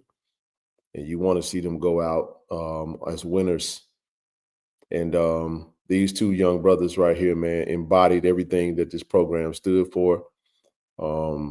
Offensive and defensive MVPs at the Celebration Bowl for the National Championship team in 2024, and just persevered through so much adversity in 2025. Both were injured this year through, a couple times throughout the season. And it's football, man. Jeremiah he's one of the best D linemen in the conference, man, in the country, really. And I really and truly hope that the NFL sees his talent and sees his value, bro. I know he'll be at that HBCU combine, and he gonna give him hell, man. Big Baby got something to say about it, you know what I mean? And I think that young brother should be playing on Sunday. Give him a chance, and I promise you, he gonna show everybody You know what I'm saying? Just how good of a talent he is. And I'll stop there, and then I'll stop there. Let's talk about Jeremiah, then we'll move to Jacoby and his career. And so much to say, man, but yeah, Jeremiah. These two brothers were one of the two that constantly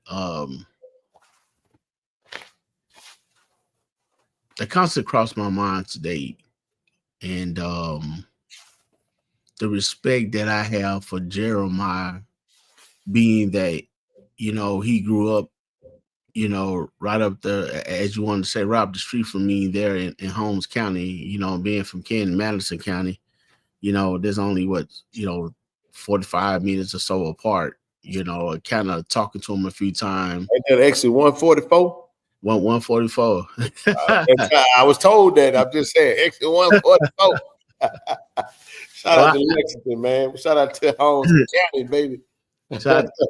You know, after talking with him and definitely interviewing him down at the SWAC Media Day, got to know him a little more, realized that, you know, we had a lot in common without saying, you know, a whole lot.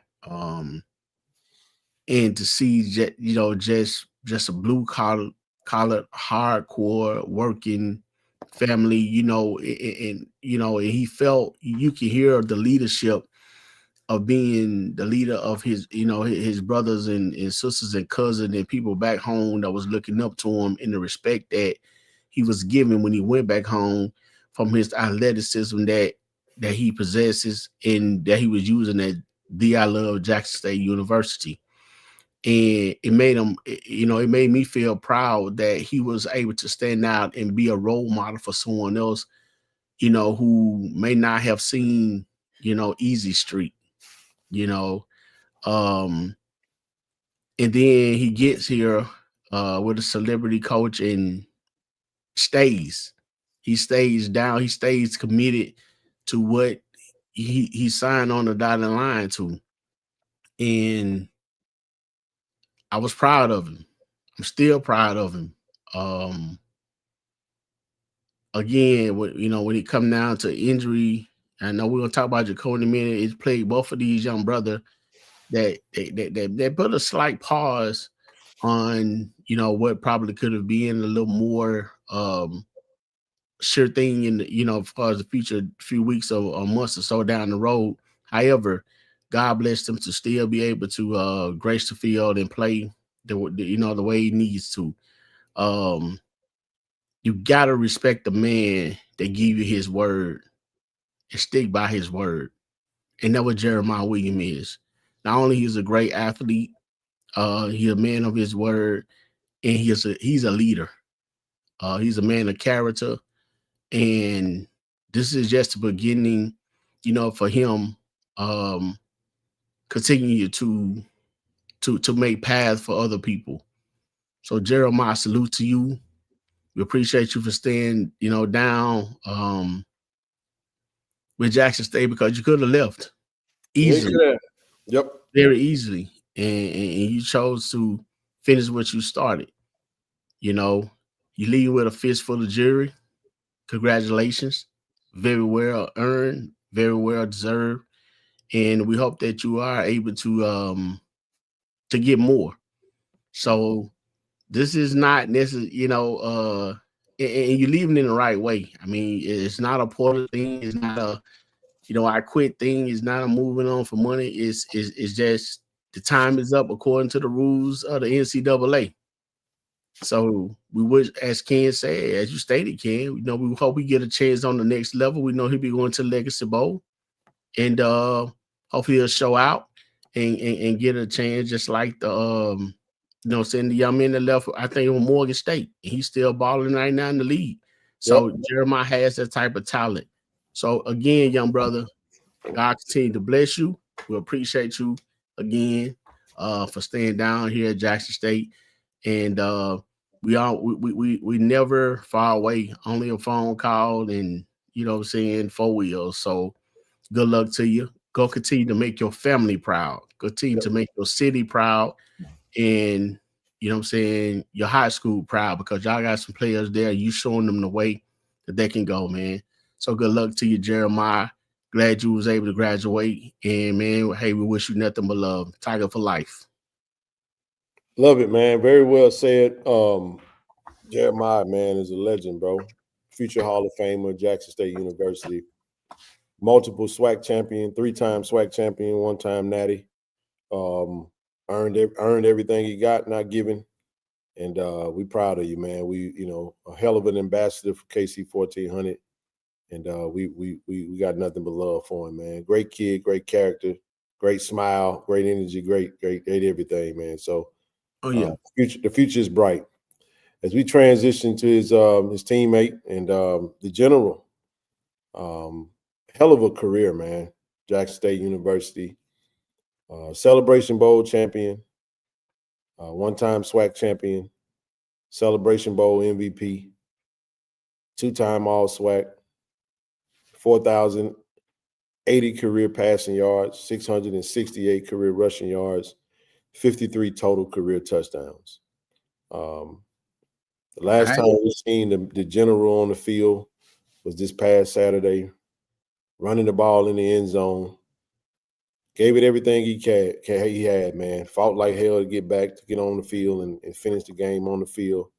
Ironically, both times that he was injured, it was with him scoring touchdowns. So both plays that he exited versus Grambling as well as versus Prairie View was rushing touchdowns that led to an early exit, and went down like the man that he is, man, a warrior, and embodied the unquestioned leader of this team. This great run that he was on, man. Just and even a great family, man. Just everything, embodied everything that it is to be a Tiger, and one hell of a career, man. Great ambassador. We got nothing but love for Jacobian and everything that he represents and stands for, man. Like I say, they don't call him the general for nothing, man. As we transition from 144 down to 119, en route to 104, which is Madison, by the way, when it never left. But no, man, somber mood to see brother Jacobian Morgan walk out of the door, man, and hang up the cleats in the Jackson State University helmet, uniform, and cleats. And we're so proud of him, man. And we're honored by the time that he spent in the Tiger uniform, man. Definitely in the future Hall of Famer. First ever and only quarterback to ever win a Celebration Bowl at Jackson State University right now. So he's one of one. And we love him, man. We're going to miss him, and we wish him nothing but the best in the next level of life, whether it be the next level of football or it be the professional world. We know whatever he sets his mind and heart to do, he's going to be great at it. Yeah. First of all, very well said, Ken. I didn't realize Jacoby Nunn was that good. You know what I'm saying? I didn't realize. I know he did his thing. I know he was putting up some numbers, but just think, man, to really grace the field, one solid year, and so I guess altogether, when you put together 3 years, you might get a complete 2 seasons out of him. You know what I'm saying? Because he hurt his finger, 2023. Yep. And then then start to the latter part of the season. And then he had injury, this season. And first on full season with last year in which he won the national championship, the HBCU national championship with the Celebration Bowl. Man, there's so much that I could say about about this young man as I did Jeremiah, but I'll keep it short.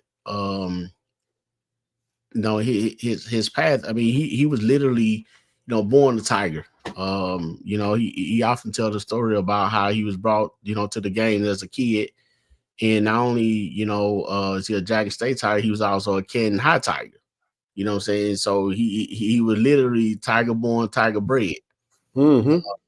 And then of course he ended up in New York some type of way, by the way of Syracuse, and you know what I'm saying, missed home and decided wanted to come back, you know, and Coach Taylor was the one that recruited him out of high school and stayed in contact with him, and he brought it back home. So shout out to Coach Taylor for recognizing the talent and you know, bringing the homegrown back home and going on to win, you know, the Celebration Bowl, you know, with he and Jeremiah. Definitely hate to see him go, especially with the season, you know, with the injuries that he sustained. But I tell you what, Ken, I found that bright spot. You know, I didn't know he got injured until you know, until later. I didn't know he got injured. You know, I went back and watched. I was watching the game, and I saw it then. And I was like, okay, I never saw him exit the field or anything like that. But I look back on that memory and seeing what you know, running to the end zone. It was very touching and fitting. You know, so we appreciate him for what he brought. You know, to Tiger Nation. I know he had to overcome a lot of adversity, and you know, he dealt with some things, but that's life. That's what it is, athlete. But you know, being the Christian and strong man that he and his family is, they never wavered. They never said anything. They continued to play and do what they needed to do. And hey, and it resulted to a graduate, a degree, a championship, some MVPs, and the second runner-up in Mississippi for the Conley Trophy. So congratulations to Jacobian for a very successful career, I would say. And shout out to his family for the mad support that they gave him, you know, and the love that and the support they give him. We wish him well. We know both of these young men gonna be successful in whatever they choose to do, man, because they are born leaders. So we're gonna definitely miss them. Again, when I'm talking about these young men like this, you know, a lot of people get excited and get touched by people with money, people with cars, people with names, people with fans, superstars. But bro, it's stuff like this that touch my heart, that matters to me. I can care less about all the rest of that stuff. Good young men, good people who striving to do well, you know, with family. So I continue to pray for these young men sincerely and wish them well. You know, it's forever the I love. Shout out. Very well said, man. It's going to be the last time we'll be discussing these two. Both will be at the HBCU Legacy Bowl. I'm excited to get down there next year rather, because we get to see these brothers play football again. It's going to be fun, man. So if you guys haven't been, make plans for February, the end of February, come to the Big Easy, man. New Orleans, Louisiana, HBCU Legacy Bowl. As we transition the rest of our show, because we do got to get to the game. We're going to talk about it. Got a couple of All-Americans, man. HBCU All-American, Quincy Ivory. To be expected. Nothing shocking and surprising here. One hell of a year for Quincy Ivory, man. SWAC Defensive Player of the Year, SWAC Newcomer of the Year. So much that can be said. And also, brother Bam Williams named to the Freshman All-American, Jackson State University Freshman All-American team. Redshirt freshman Bam Williams. Just All-Americans, bro. Shout out to both of these young brothers. Wow. For that, and give us your thoughts on both Quincy and Bam, and we'll move on to the football game. Short and sweet, very well deserving. Happy for them, proud for them. Shout out to their position coaches, you know, for aiding them and getting to this point, and to their families, man. Their heart and their sure will. I mean, a lot of time, Ken, in order to be successful in whatever you do, man, you got to have a strong foundation, a strong support. You know, from somebody, even if it's not your family, just somebody to support. And these young men, you know, they showed up. And when I speak about Bam, like I say, he didn't even start at the beginning of the year, but yet still he showed the talent. But when he did get on the field, Ken, he never left. So congratulations to Bam. Shout out to Quincy again, man, for making the decision, you know, to come on to Jackson State. I know he had a chance not to once the person that recruited him decided to move on. But he said, hey, he's sticking to his commitment, and he came and he showed out. And he said that he was a quarterback killer, and that's what he did, man. So very well deserving. Congratulations to you, Quincy. Don't stop here. You know, Bam, Hey, you come on back in the room, brother. You here. But shout out to Quincy, man. Great ride. Again, he got a story to tell from quarterback to defensive end. from being a quarterback to being the one sacking the quarterback. Much respect to you. Reward very well deserved. And, you know, hope it get you into other places, open other doors for you. You know, saying respect to you, Quincy, and good luck to you, young man. Hey man, well said. Listen, let's get into this game. Hey, Drum Major won. A quick answer, hell no. Man, we ain't supporting none of y'all. I hope both of y'all lose in the Celebration Bowl. I don't like neither one of y'all teams. Man, let Prairie View support Prairie View. The rest of the SWAC, the rest of the coalition, they don't care about y'all now. They only cared about Prairie View because they were playing against Jackson State. Because that's what makes y'all the coalition. So, you know, root for your own team. You know? Man, we don't care nothing about that. But we're gonna talk about the game, man. SWAC Championship TD, Prairie View versus Jackson State. Obviously, the outcome, I can respect that. Yeah, man. Look, man, we play who in front of us, and the rest take care of itself. Man, we ain't no Prairie View fans, and no other fan and no other team. I watch it on. I might watch it on TV. I just don't have no interest in it. I mean, somebody gonna win, somebody gonna celebrate. I haven't looked at one post. I hadn't looked at no Prairie View post. Not a sore loser. I'm just not interested anymore. I'm too busy focusing on what we can do at Jackson State to make our situation better and go bigger and better for next year. I just got real busy focusing on our stuff, man. So that's all we got, man. So let's get into this game, brother. Jackson State versus Prairie View. Jackson State lost 23-21. TD, I let you do the honors. Kicking this thing off. We'll drop the link after, for a second after we give our thoughts initially, and then, if somebody got something they want to add to the conversation, we'll let you come up and give you, your thoughts. Again, as we stated, be respectful if you come on the platform and speak your piece. But not the outcome we desired. 23-21, tough loss, man. Very tough loss, very winnable game. But PV beat us, man, start to finish. Never lost. We never led in this game. And but we fought back valiantly, tried to make a valiant effort to come back in the end, and we fell short, man. So give me your thoughts on the game, and we'll get it out tonight, and then I'm gonna flush it after the night. It is what it is. I accept defeat. It wasn't meant to be. It was Prairie View's year to win. To God be the glory, man, and the rest is history. So give me your thoughts on what you saw, man. I already gave my reaction, and I'll comment. And I'll piggyback off some of the things you'll share. Go ahead. Yeah, appreciate that. I actually don't have much, much for the game, much to speak on now, Ken.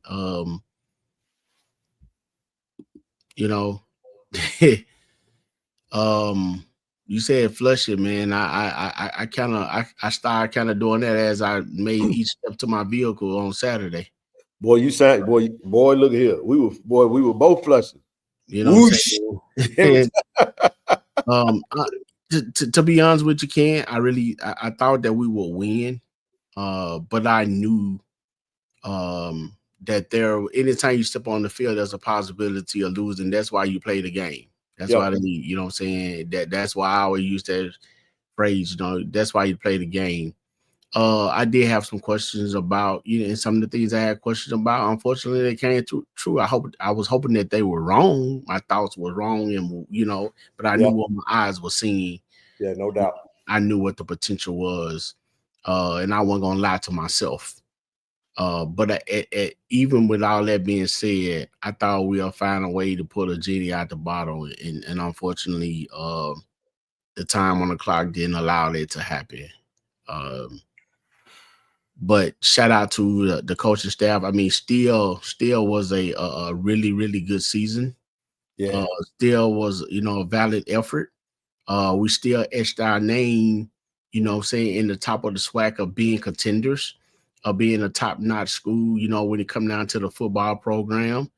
And for Coach Taylor being in his third year, to be in the SWAC Championship twice and to win the Celebration Bowl once and then have a win to see in his first year, through all the obstacles that he faced that particular year. shout out to he and his coaching staff. Shout out to, Coach O, for doing their thing. And we know, although we got some people that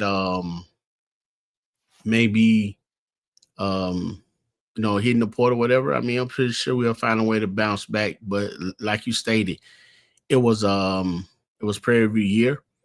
I mean, and one thing that, if nothing else, definitely as a yeah. One thing, if I could be honest, and if I could take something away from this whole season, I look back and I laugh at some of the things, and I always say, hey, I thought Coach Jackson had some funny antics, some things he would say, but that man believed everything that he said. And that one thing that you can't ask. So when you got a person with confidence, believe what they say, now some of it he knew he was doing it just to get, just to goat people into saying something, doing something to bring attention to his program. So he was very precise in what he was doing. So he knew that. But when you listen to the confidence, we always say, Ken, that program take on, the likes of their team, a football team, and that's what happened with Prairie View. They really felt coming in, felt like that they could have won. I mean, that they can win this game, and I knew it was potential that I didn't want them to. You know what I'm saying? Because I felt that we was going to come out on top and prevail like the Tigers usually do. But it didn't happen.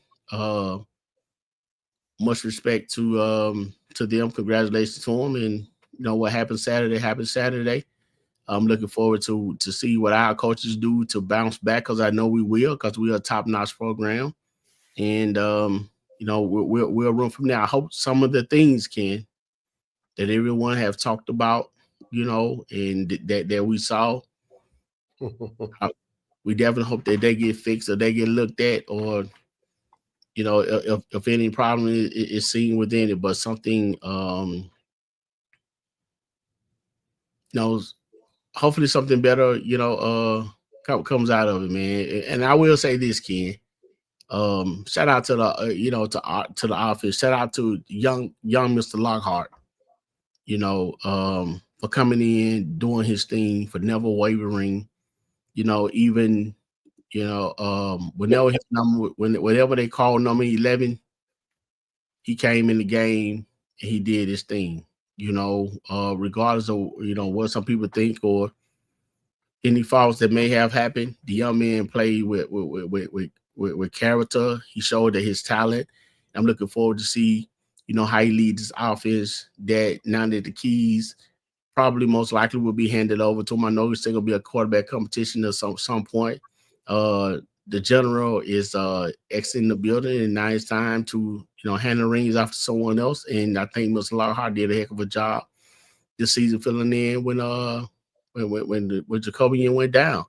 So seeing some good things on offense. Of course, we lost. We losing 1,000-yard back there with Amari Miller, but like you said, that running back room is still stacked, and with some local talent, that we thought that we'll be able to see, at some point this year. But they didn't make the field. But now they have every opportunity to make it, to get on the field now. I was hoping at some point that, I ain't gonna lie to you, Ken, I had my finger crossed a time or two, hoping that, we make some stops and give our offense a chance or G-Baby to win the game for us, but that didn't happen. Yeah. So it is what it is. 23-21 is the final. But again, we're still a top-notch program. Hey, and whoever did what they had to do, they might want to enjoy this one, because we'll be back. I got a feeling that we'll be back. We'll be back with a vengeance. But here's the thing, Ken. We got to come back. We got to come back stronger than we were last year, stronger than we were this year. We will. Because as a whole, SWAC football is taking name and getting noticed. Believe it. Shout out to I agree. And TD, you said something. I absolutely believe that we'll come back way stronger and better than we did. One thing about losing and having an off season to address it is you get to analyze your own deficiencies and you get to address it. And I would say anybody get the Wally, and that's what the old people say. Get the Wally. Yeah, no doubt about it, man. Oh yeah, that interception before halftime was brutal. I wouldn't have threw the ball in that situation. I would have just ran the clock out. Me being a conservative, sometimes being aggressive, you pick your spots. But it was what it was. It was a perfect storm of certain things. My man, Drum Major, man, listen, bro. I feel you, bro. But the mere fact that the Atlanta is on sale right now, it tells you that Jackson State is the bell cow of this thing, man. Maybe you guys should be a little bit more nicer to Jackson State because we hold the HBCU culture at in balance. When JSU ain't a part of it, everybody's sick. So y'all control, but go enjoy Atlanta. Atlanta gonna be on discount this year. It's funny because the same rooms they were charging when they thought JSU was coming, TD, they them jokers on sale now. Why y'all don't give us the same sale you give everybody else? Stop it. No way. No, for real, man. Look, listen, I got a flyer right here, man. Them folk put out on South Carolina. South Carolina State folk put a flyer out. And it circulated a little bit. And I'm going to tell you exactly what it said. You want to hear what it said, bro? I'll tell you what it said. I do. All right. Them South Carolina State folks sent out a flyer. And they were talking amongst themselves, telling them to go ahead and cancel their rooms and rebook them because them said that, they won't sale now, man. Matter of fact, I'll do it this way. Let's do it like this. Hey, why are you doing that, man? I want to say this, man. Shout out to Brother Brooks, man. He live out there in the Atlanta area, man. He hit me back and said, "Hey, TD, them folks out here mad at us, mad at Jackson State for not making it, man." He said they mad because tell them to go to the game and enjoy themselves, bro. I know. He said, "No, they ain't going to the game." Tell them go have a good time. No, they're not going. They Jacksonians. TD said, "Bulldog travel alert. Atlanta hotel rates have dropped. Celebration Bowl weekend, Mercedes-Benz Stadium, Atlanta, Georgia, Saturday, December 13th, kickoff 12 p.m. What this means for you, already booked, ? Rebook and save. Haven't booked yet? Now is the time. Hotel room prices in Atlanta have dropped significantly for the Celebration Bowl weekend. This is your chance to lock in your stay, save money, and be a part of the moment. Rebook. Save, show up, let's pack Atlanta with blue and garnet. Shame on you guys. Shame on how y'all do Jackson State, man. Y'all mistreat us so bad. The SWAC ought to be ashamed. Let me ask you a question. I put out a tweet earlier, man. Do SWAC referees enter the portal? Hey, now we can get some new referees, man. When you enter the portal, you have to be wanted. Well, they got some folk that want them. Waste Management looking for some BFI. Horrible, man. Worst referees in the country. The referee was terrible. I watched, went back and watched some clips in that game, man. Even that play, Brother Brooks sent me that video, man. If you go back and look at that last play with Cam Peters, did that quarterback run and the offensive lineman right in the middle of the defense holding the shit out of Reed, man. Right in front of the referee, didn't call nothing. They wasn't letting Jack State get that ball back, man.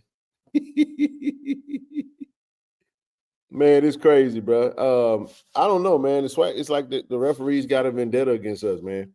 All season long, it's just not fair that we had to play against the players, the teams, and the refs. It's just what it was. And if you can say, "Oh, y'all making excuses," that means you don't watch Jackson State football.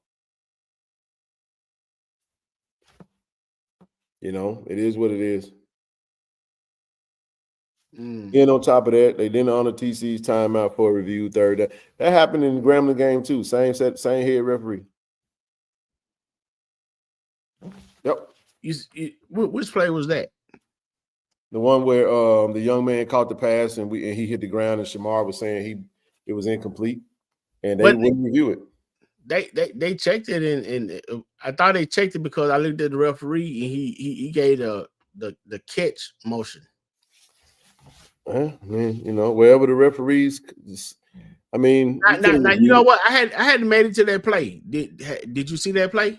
I did see it. I was saying that it was incomplete from the side from where I was standing at, but they never reviewed it. That's why TC called a timeout. Oh, so it was incomplete. No, Okay. they gave him the completion. No, I'm talking about for what from what you saw. I thought it was incomplete. I thought when he hit the ground, the ball. I thought when he hit the ground, it was real fast. But if you slow it down, the ball looks like when he hit the ground, the ball actually moved around, like the ground supported the catch. But it was so quick, you gotta review it and slow it down and look at it. But they just weren't gonna do it.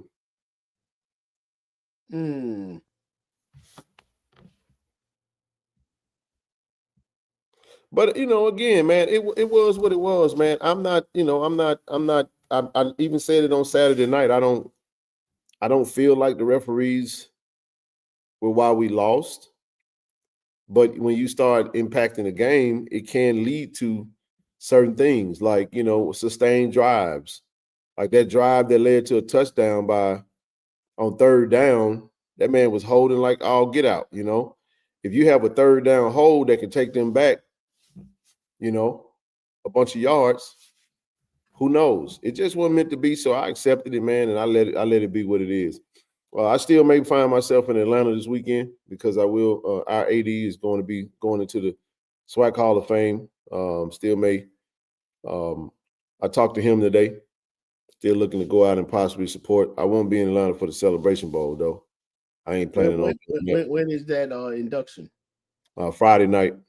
Friday night before the Celebration Bowl. I just don't have no interest in the game, man. I'll take a look. I probably will watch the game from the ESPN ticker and just look at the stats because I don't have no interest in either one of these teams. Both of them boring as hell to me, so I ain't gonna watch them. I'm not even trying to talk smack. I'm not interested in them like that. I'll take a look. I'll probably look at the fourth quarter and just kind of see what the score would be. Just kind of take a look, but I don't have an interest, man. That's for their fans to do. You know what I mean? I'm not in the business of supporting a bunch of schools that sit on the internet and troll and talk shit and disrespect us all day. You know what I mean? But to the victor goes the spoils, man. If you win, you get a chance to talk crap. I don't interrupt your banter. I just ain't gonna engage. I ain't really interested in it. I'm not gonna do it. So it is. Call me a sore loser. I'm just not interested. I ain't gonna sit there and watch it. If I don't have nothing else to do and I find myself looking at it, I'll look at it. It ain't like I'm not gonna look at it because I just feeling some type of way. I'm just not interested. I'll look at the final score and be like, oh, who won the Celebration Bowl? Oh, nice. But Prairie View versus South Carolina State, hell, even Atlanta mad. Whole lot of people lost money, man. Sorry.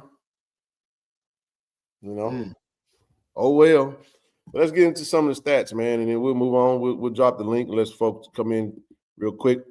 Cam Peters had a big day, man. He was the MVP, offensive MVP, 7 for 28, 294, 1 touchdown, 1 interception, only 1 sack on the day. Jared 6 for 9. I mean, we didn't pass the ball much at all.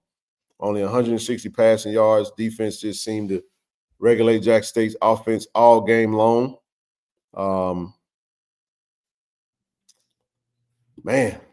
look at the rushing. Cam Peters, 24 rushing attempts, 104. Just couldn't stop the damn quarterback power. I didn't understand that, but I would have spied him. I would have did something. I was calling the play because I watched enough Prairie View tape to kind of figure out some of the formations. And you could almost tell. TD, what they did was pretty damn simple. Every time we dropped back, they ran quarterback power. Every time we rushed somebody, they threw it. They were ready that if we blitzed and came after them with a 4-man front, they threw the ball. If we dropped back 8, he ran it. It was simple. So it was like they reacted to what we did. At that point, if you're going to keep running your quarterback, I'm just going to say, hey, man, when you're on the field, just go after number 4. Go get him. You know what I'm saying? Yep, the South Carolina State JSU rivalry was. And that's why I think South Carolina State going to lose, because South Carolina State was hoping to get Jack State back. They was ready to defend their loss, and now they get stuck with Prairie View. Somebody they're not interested in playing. You really think those people wanted us back, man? I think they wanted them. Yeah. You lose like that, they really feel like they had a good team, and they wanted their lick back. Yeah, they was gonna give us everything they got. Okay, I hadn't, man. I couldn't tell you. I couldn't. But besides chin the beer, I can tell you nothing else about that team. I couldn't either, for the most part. But yeah, third down conversions. They had 19 first downs to our 10. Wee. Well, I don't know if I see it on this one, man.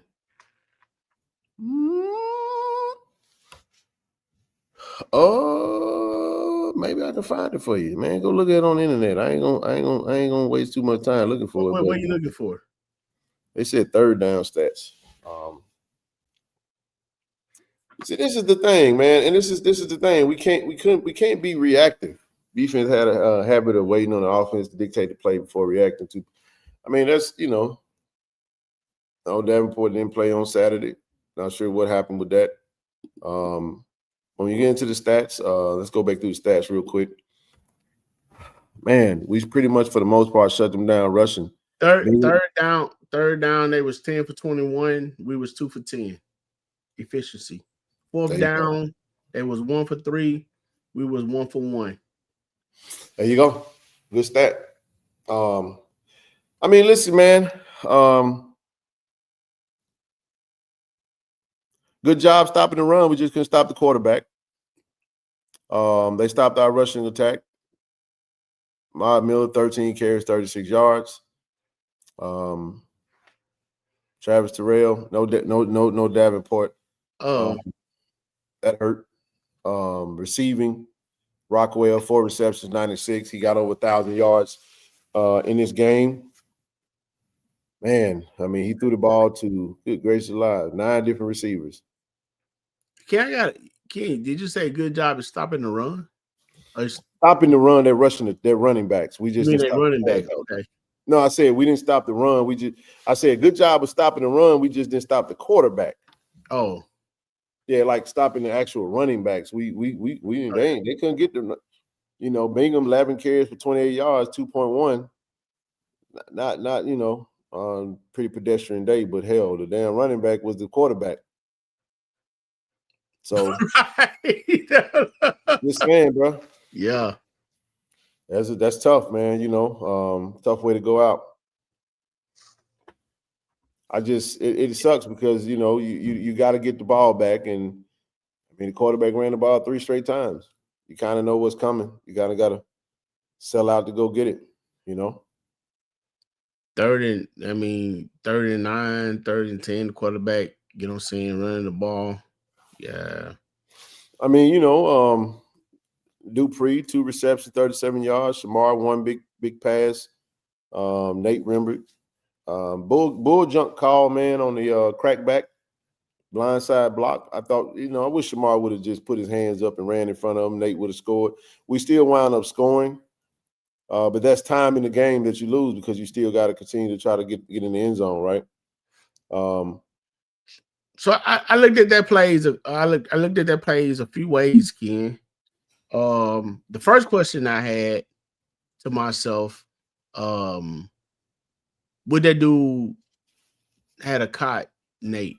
And when I looked at it, he wasn't gonna catch Nate. He wasn't even close to Nate. He wasn't gonna catch Nate. So the block necessarily didn't have to be made. Then I looked at I think what it was, Ken.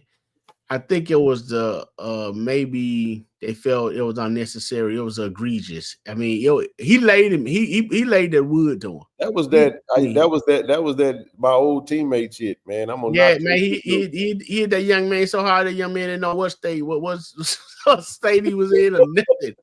I mean, so that's what they threw the flag on. I mean, maybe if he had just gotten in his way or tapped him or something, but Shamale, whatever 2+ that he had in him on that young man, and I think that's pretty much what it was, the unnecessary roughness. Because you know what, the exact similar play to when we was at Southern.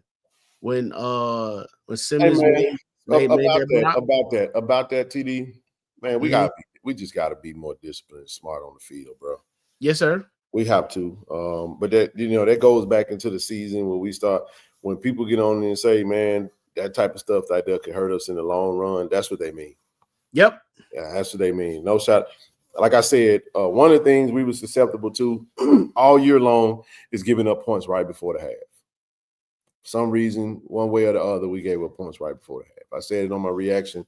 I stand by it. Grambling game, we lost by 2 points to Grambling, and we gave up 3 right before halftime. Inexplicably. We should have shut out Valley, but 14 seconds, they get the ball, TD. Somehow, some way, they kicking a field goal and we give up 3 points before the half. Hey, on a personal foul. Horse collar tackle and a pass interference. Yes, sir. I'm saying like 14 seconds, you think, okay, we're gonna get out of here. There's gonna be nothing gonna happen. In times throughout the season, we found ways to give up points right before the half. And that, when people say that type of stuff can hurt us in the long run, bit us in the ass. You know what I'm saying? It bit us, bro. That hurt, bro. Because I was looking at that like, ooh, in a game like this, man, you can't get. Shout out to the defense for not giving up a touchdown, right? But good googly moogly, man. You say, man, we gotta, man. TD, I almost hate that we gave up that fumble. I almost hate that we got that fumble, bro. On the goal line when we got the ball. Why? I wanted them to kick the field goal and be up by 5. Man, they had a first down, didn't they? Well, the first down came because of the fumble and where we got the ball at. We stopped them, though. I thought we stopped them on the goal line. Well, shit, maybe they would have went for it again. So, right. Right on the goal line, knowing Tremaine, he probably would have went for it again. The point that I'm making is I kind of was wishing that we could have did something to give up the 5 and then got the ball in a better situation to go for the touchdown. That's what I was saying. Like, it was hard time flipping that field, man. It was. Man, we was in bad field position. But I tell you, in the pregame, I kept saying special teams and the field position is going to be critical. And we just never – yeah, I think so too, Coach Wayne. They would have went for it. I heard it in my own head when I said it because Tremaine showed a propensity all game to go for it in 4th down. He didn't give it down. He was going for it. I did see a lot of fans say that a lot of the ball position, like where they were spotting the ball, a lot of those first downs wasn't really first downs. They were giving them bad spots. They were giving them favorable spots all game. I can't really tell because where I was sitting. Ross Sumler, we heard you the first time, bro. Man, we got it. You don't like what Quinn did, and it's cool. Thumb down, we get it. Saw the first comment. We got you, bro. Just drop the link. If y'all got something to say, you're more than welcome to say it. Just be respectful. That's all we say. You know what I mean? But again, and shout out to the coaches, man. Coach owned up to his. And Coach was the first one to come out and say he got to be better. He said he will be. I love that about that. Coach actually texted me tonight. Somebody asked him, Coach Quinn, somebody hit Coach Quinn up asking, was he going to do a game by game breakdown on Tiger Talk? He said, he sent it to me. I said, hell, let's do it, Coach. He was like, bet, let's do it. So we're still going to do it. We're not going to change how we operate because we lose. We're going to get better. And we're going to be better. So, got to be better, man. It's just that simple. Everything that we saw all season showed up. And something one way or another, it showed up. or didn't show up. There you go, And sometimes you just got to give a team credit what credit is due. They wanted it better. I got a question for us, man.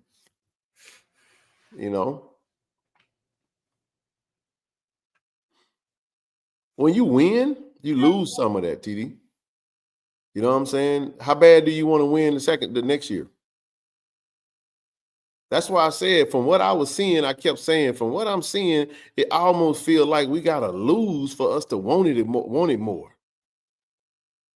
And I don't want to lose, bro, to want it again. You see what I'm saying? Like I want it right now. I want it while we on top. I don't want to have to take a dive. You know what I'm saying? Just to, but I'm gonna tell you what I think a lot of people felt though, man. It's like we've been teetering along the lines of losing, flirting with losses and it finally, you know, when it all counted and we needed it, it kind of failed. You know, we fell victim to it at that time, and it was like, you know what, man. But I think we can all exhale now because the inevitable that we've been waiting and hoping that didn't happen all season long happened. And then hopefully, you know, we get it out of our system. Richard, how you doing, man? Welcome to the show, brother. What's on your heart? What's up, brother Ken? Brother Kiki, how y'all doing? How you doing, good, Mr. Richard? man. Good to hear Man, from you. look here, man. Man, look, I appreciate y'all, man. Y'all keep doing what you're doing. I'm gonna get on that gold club Come too, man. on with it, baby. Everybody jump on, man. Look Yes, here, sir. I just got a couple of things to say, man. I drove 6.5 hours with my wife and kids to that game, bro, Man, shout because out it to you. mattered. Yes, sir. You hear me? It mattered. It mattered to me because I'm a Tiger. It mattered to them players. I was there. My wife was there. We was in the cold on the 50-yard line. You hear me? Oh, All I'm gonna say is, if you wasn't there and you don't support, don't talk shit. That's all it is. Don't talk shit. If you don't support, if you don't put your money where your mouth at, don't talk shit. Man, shout out to PV. They came to the vet. They kicked our ass. Period. I left that game. I was mad, but you know what? Shout out. They did what they did what they said they were gonna do. All right, we didn't guard the yard. Us as fans, them kids put their heart out there. Shout out to Jacobian. He played his ass off. He went out the right way. You hear me? I wish we could have went to the Celebration Bowl. I'm one of the ones that booked the room, but I was there on Saturday morning. and you know what? I know Atlanta pissed off. Guess what? I bet they miss Jackson State now. But you know what? Shout out to y'all too, bro. I appreciate everything y'all doing, man. Jackson State community, man, y'all get active, bro. love it, bro. Do what Well, y'all need to do, man. Get active, man. Appreciate y'all, man. Y'all brothers stay easy. Hey, man. Hey, Richard, we appreciate you coming up, man. We appreciate the kind words. Appreciate the support, man. Continue to support. And glad you and your family had a safe trip. Unfortunately, you know, it didn't turn out like we wanted it to. But glad that you joined us, man, and thanks for the kind word. Continue to support the show and the collective, bro. Very well said, man. Like he said, man, click that link, man. Hey, man, sign up for that goal, baby. Who else out there? Anybody got any more thoughts? Get it off your chest. Just get it off your chest Monday, because I'm done after the night. I ain't talking about that no more, man. I'm about to finish Christmas shopping for my kids, man. Shit, I moved on, man, after the night. I already moved on, but I knew the show. That's what I love about this, man. We give everybody an opportunity to exhale, bro. Get it out the head, get it out the. You know, one thing I said, man, TD, and you gonna feel me. I know you feel me when I say this. Sometimes we think, man, you know, I said it on Saturday, and I thought about it. I was watching them young folk and them put the folks over there celebrating, getting a trophy. And I'm telling you, the thing that came to mind was this. Man, I was like, man, God is not just a God of JSU, bro. He's not here to serve. Yeah. I'm just saying, like, everybody, like, they God too. You know, everybody had their moments, man. If he has something for someone else, it ain't for you. Even if you got to be the one that, you know, that take the L from that. And I'm not trying to flip the conversation. I'm saying that's how I process things when I see it. You know, it's already written, man. What's going to be for you is going to be for you. I also feel like this needed to happen to us in a sense, because we're going to use this loss as fuel it's going to spearhead us in a different direction to you know, and sometimes you got to take a step down and level up. So no losses, only lessons, and then levels up, man. Go ahead. What you got? I'm looking at this question in the chat. I'm about to highlight it in a minute, but I want to ask this. I want to say this. Before I put it up, I want to say this. I'm not sure. I'm gonna be honest when I say this, Ken. Tiger Nation.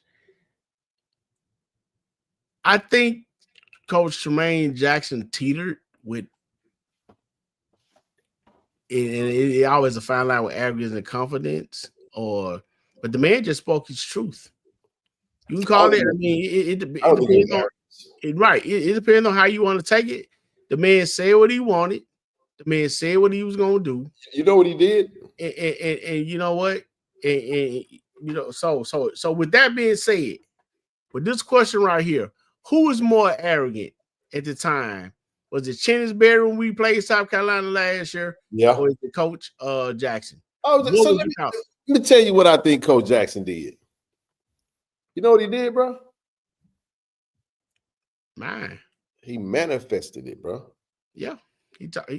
I'm telling you, that's the only thing. I'm not kidding you, bro, when I say this. I mean this when I say this with everything in me, bro. TD, I was as confident as I could have been. But I have to be honest with you and Tiger Nation when I tell you that was the only thing, somebody say manifest. Listen, I'm saying you take it how you want to take it. That's the only thing that kept popping up in my head.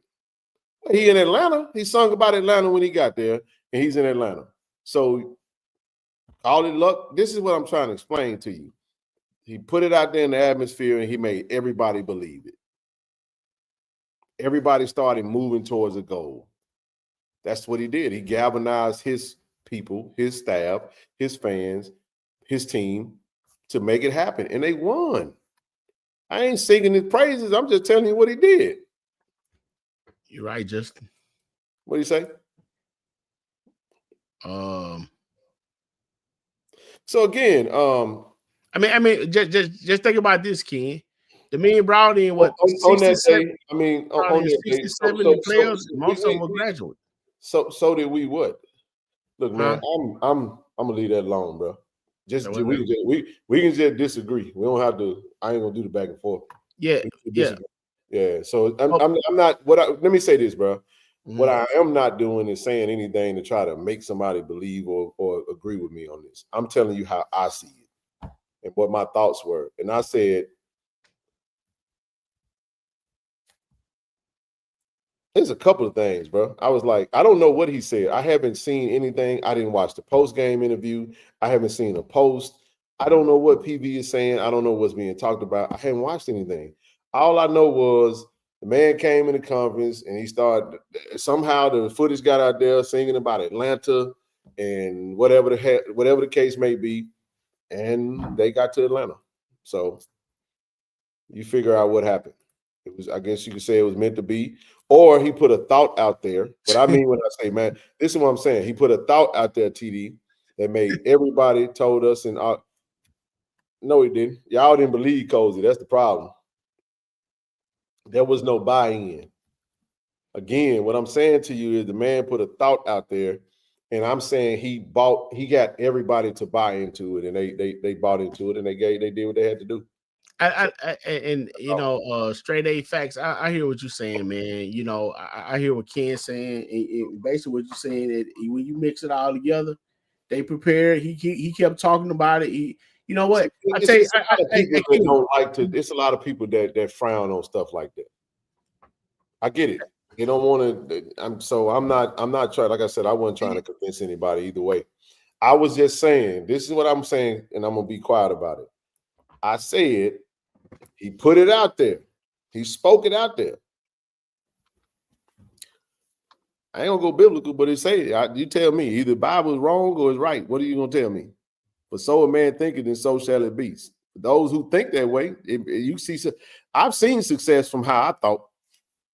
And said he would think something in his mind, don't have no doubt. I don't know if that's the case. You got to ask him that. I ain't never talked to the dude. Matter of fact, I was trying to find him and shake his hand, but I could never get to him to congratulate him. All I'm saying is when you put something out there and you make everybody buy into it, maybe that's why they did it, but you got to go ask them that. That was the only thing that popped up in my head and said, damn, if this dude win this game, he can come back and say this. That was the point of me bringing that up, is that he'll now have a pathway to say it. I also said when people kept saying, oh, the SWAC got to run through the Jack, I said, this Negro last name, Jackson. He could say, yeah, the SWAC do got to run through the Jack. Coach Jack.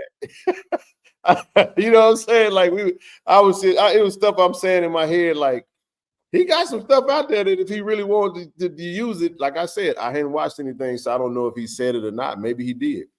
But from what somebody told me was that he was actually pretty complimentary of the team. Said they saw some things that they could take advantage of, and they exploited it, took advantage of it for us. So that was just supposed to do. I mean, I saw them too. I mean, if that's one thing I do when I look at stuff for myself. Yep. I saw some weak spots. You know what I'm saying? But even the other teams, even with them, there's some things that probably could have been done. But again, man, people be mad at that dude. People would be happy as hell if that was your coach and they won. Yeah. We gotta stop being hypocritical too, man. We don't like when people be confident unless it's like they do the same thing to us. They take our confidence and there's a difference between arrogance and dogmatism. If you don't know what they mean, look at the definitions up. You can be dogmatic about something and stand on what you believe in and how you see it. And some people kind of feel like that's arrogance. Or there are people that think Coach TC is arrogant. I'm telling you right now, TD. I heard that today. I said, what TC Taylor is that to y'all? I was just like, I ain't never seen this guy. But if I say that, I'm taking up for it. But there's people. But my question was, I wonder, why would somebody say that? Are they saying that because they must have saw him and shake their hand or take? I don't know. I'm just telling you. I'm just like, really? Man, they arrogant? I said, y'all just be using words out of context and it don't even apply. Somebody could be an introvert and you call him arrogant. He arrogant. He think he know everything. No, he ain't. He just no, man. A lot of stuff that we say about these coaches, TD, be projections. People just project. Yeah. It's just that simple. So I think this is a point that, and I just highlighted with that young man. I understand what you're saying, straight A facts, 6-0. So I hear what you're saying. I feel you. I don't know what all we did or didn't do. You know what I'm saying, as far as our team. We know what Coach Jackson said. He said there wasn't nobody going home for Thanksgiving. He said they were working through Thanksgiving. He said all that stuff. I mean, we don't know. I don't know what our team did. I don't know what the preparation was. I can't speak on that. What I do know, TD, is that do you think that loss in the SWAC in the D2 National Championship game helped that coaching staff out? You're doggone right. You're damn right it did. So he lost. Do y'all know that Valdosta State was the #1 team last year in D2, and they were 14-0 when they played against Ferris State? I think they had one loss. And he did that thing like back to back. I mean, he always, and that's one thing I said. That's a sign of a good coach. I don't take nothing from nobody, man. I'm not like this. Oh, if it ain't my thing, I'm gonna just not call a spade or call something or something. You know what I mean? Dude's a good coach. I don't think he's gonna be at Prairie View long. I just don't. I don't think he's gonna be at Prairie View long. Somebody gonna find some value and might offer him an opportunity at the next level. We'll see. We'll see what happens. If he stays, cool.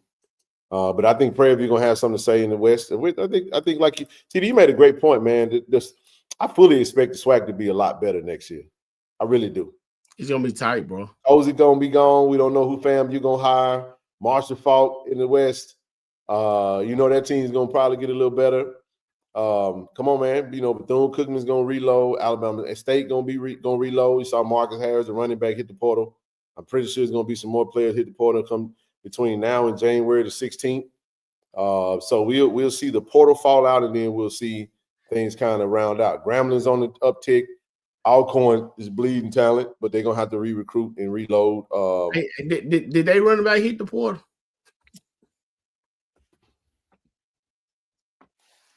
You can say what you want. I like that kid. Somebody get Reggie. Ain't no tapping over here. I mean, the season's over with. Is he done? He got eligibility? I don't know, man. I mean, I give credit to that kid ran. That kid was powerful, man. I'm gonna tell y'all something right now. I got something I'm gonna call right now. I'm putting it in the air. Jack State ain't gonna lose no games next year. TD, we're gonna be undefeated. We're not playing the FBS school. Nope. Not that I know of. We should have beat them. The last two, to be honest with you, but hey, never Not mind. that I know of. I don't think we got an FBS school on our schedule next year. Now watch it. Now watch these haters come up. Y'all ain't played nobody. Well, give us the Lincoln. We need to call Lincoln like everybody else getting their damn rocks off on Lincoln. Man, I'm not. That'll be the first TC I Taylor don't game give I a damn. missed. We'll beat them 100-0, TD. I don't care. Forget That'd be it. the first. That'd be the first Coach Taylor game I missed. Now, dog, it's gonna be at home, bro. It's gonna be at home, bro. No, it's gonna be at home. Man, look, it can be in my backyard. I'm leaving home. I'm not watching that game. Man, why you won't let Jack State Man, I'm not playing no league. Come on, man. Man, come on, man. They let everybody else get Lincoln. Let us get a little bit of that Lincoln. Let's thank it Lincoln. No, that's I mean, that wasn't right, man. Anytime Valley beat somebody like that, man, come on. Man, look, man, give me Virginia, Lynchburg, and Lincoln next year. Kid, and look, and while you add Langston and Tuskegee, all 4 non-conference games. I don't give a damn what nobody talking about. They gonna talk smack anyway. No, kid. Give me 4. give me my 8 SWAC opponents, and give me all 4 cream puffs. I know it's not gonna happen, but I'm just talking smack. So it will be a FCS laden schedule next year. I know one team we playing next year. I won't say it. We'll wait till the schedule come out. We got a pretty cool home and home. I think our fans might like. We'll see what happens though. You just gave it away. You just gave it away. I didn't know what you were talking about. I done figured it out when you said that. Lincoln, bro. Ain't no doggone Lincoln, man. Don't do that. Man, we got Lincoln on that thing. Stankin' Lincoln. You said that's a home and a home? Yeah, man. Home and gone. We go. It said Westgate Christian.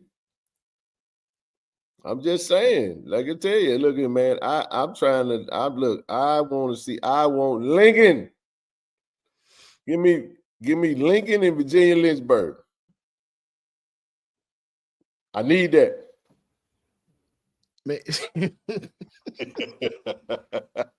TD, listen, man. Hey, man, I'm done entertaining you with that. AD, if you listen to AD, give us Lincoln. No, we man, want Lincoln. No. We want Lincoln. We want Lincoln. No. Man, why all these other schools get to get Lincoln in Virginia, Lynchburg? We can't. You must be talking about Lincoln MK. Navigate, whatever that car is. I'll take that. Hey, Blue, I need Lincoln, man. Blue, Blue, would y'all give us I don't know if we're gonna start off in the top 25 next year because we lost. So we probably won't start the season in the top 25 next year. Probably be Alabama State or somebody or nobody.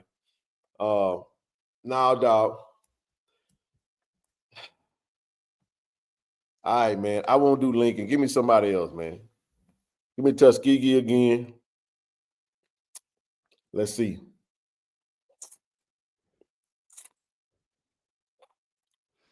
Who you got, TD? I'm not even sure about D2 school, bro. Shit. Y'all boys ready. Y'all boys ain't ready. Shit. No. Man, you crazy. That, hey, I okay. Hey, man, they put Delta State back on our schedule. Man, no D2s. Man, I got something for y'all. Give me 2 D2s. No. Man, give me Fine Blood play Lincoln and Westgate, man. No. Run it, hey man. Let me get that. Let me get some of that, man. Let me get some of that Lincoln and that Westgate, man. Man, why we got it? Why the rules got to be different for us, bro? And then everybody act like it's all the same. The rules are different. See, TD, by your reaction, you're telling me, brother, that the rules are different for Jackson State. I mean, because we have standards, man. We have standards, we have values. Blue, I'm trying to win it all. I'm trying to win 2 D2 conferences. I mean, win 2 HBCU conferences at one time. Hey, Zach, why are you entertaining this, man? Why you even in here on the same boat weekend with the good well you want to come and see, you want to watch the game on television. I know we big dogs, man. I'm just trying to make a point. We don't get to have this. Look, man, everybody be gunning for us. You know they're gonna play up. What y'all say? They're gonna do like Valley do. They're gonna give us everything they got. Man, we need some stat padding games, bro. So all our players can be all SWAC. Then Alabama State play a D2 this past season. Yeah, that's the reason they didn't make the playoffs. Well, other than their schedule, but even when they was talking about that, they played Miles and Tuskegee, bro. And that Labor Day Classic, that's I don't know. Never mind. That's their business. Man, come on, man. All right. Give me all FCSD ones. We get in Tuskegee. Give me Tuskegee. Okay. Now we talking. No, you still want Tuskegee? Okay. No, bro, we gonna play Tuskegee again. We got to have somebody, man. Come on, dog. You can't take my D2s away. Give me one D2. We gotta help them. We gotta pay it forward and get them some, that's their money game, bro. So we gotta get them that stimulus package too. Okay. The man said, Shanetta said, let's play Belhaven. No, we going a little too far. When we adding Christian, I don't know nothing about no staff. Listen, man, we done, man. I dropped the link. Y'all ain't got nothing else left. Hopefully you guys got it all out. Y'all done venting. We done punching the wall, punching holes in the wall. We lost. It is what it is. Listen, man, 767 people in the chat. We got more people watching us, TD. Imagine if everybody signed up for gold tonight. We could hit $1 million tonight. How many of the 767 that's watching us right now? 765. Don't start dropping off now. Don't run. Do y'all know we can hit the goal tonight? Go for Gold campaign, KC-1400 Collective. Go to KC-1400collective.com. Sign up for gold, man. I'm telling you guys. I'm gonna show you guys how we can get down with it if you guys rock with us on it, man. We finna change the game. $1 million fundraiser. We gonna hit it. And we definitely gonna do it. Go for gold, man. We did get one. I think we got 1 or 2 signups tonight. We had 695 away from our goal. So we got 760 people looking at us, bro. How many of you guys are True Blue Tigers that's watching? All the True Blue Tigers out there, KC-1400collective.com. Click the link. Go to gold. Select gold. You can do monthly or you can do a lump sum. That's all. That's what listen, I talked to the coaches, talked to AD. It's out there on all our socials. Every single day, we're going to push this till we hit our goal. 695 goals away from 1 million. And watch what y'all do watch how we celebrate after we do it. Vicksburg fundraiser will be officially circulating tomorrow. Tickets and tables are going on sale this week. And we're definitely going to start promoting that. Just got the flyer back finalized. And shout out to the Vicksburg chapter. I'll get that out. So you guys will start seeing that circulate. Ken, when will we get the notification for collective renews? You won't get one. It's a subscription. It just renew on the same day that you signed up. So go to your subscription pages and it'll tell you everything you need to know. Whatever day you signed up last year, if it was a collective, if you got a renewal coming up, if you need to cancel and upgrade, feel free to send me an email and we'll take care of it. Tell your friends, family, neighbors. Look, Shanetta, they ain't got to do all that. We got over 700 people watching. But they can do that too. Make sure you talk to your network and tell them to sign up, man. We going for gold. Listen, we talking about $1,400 for the year, for the whole year, just $1,400 for NIL. TD, I meant what I said, man. I am going to finish talking to the AD and the ticket office and see what we can do. We will be looking at adding one set of season ticket, one season ticket. Okay. One set, a set meaning like a single set of general admission season tickets for the football season. You mean like one reel? Like one? No, one ticket. No, see, a set of season tickets is like a slab. One rib is a game. It's more like a half slab. You see what just one reel. Okay. How much can I get with one rib? What's that, CB4? Nah, What's man. that, man? I'm gonna get you sucker. I'm gonna get you sucker. Damn, I knew it. Wasn't that Chris Tucker? Chris Tucker, man.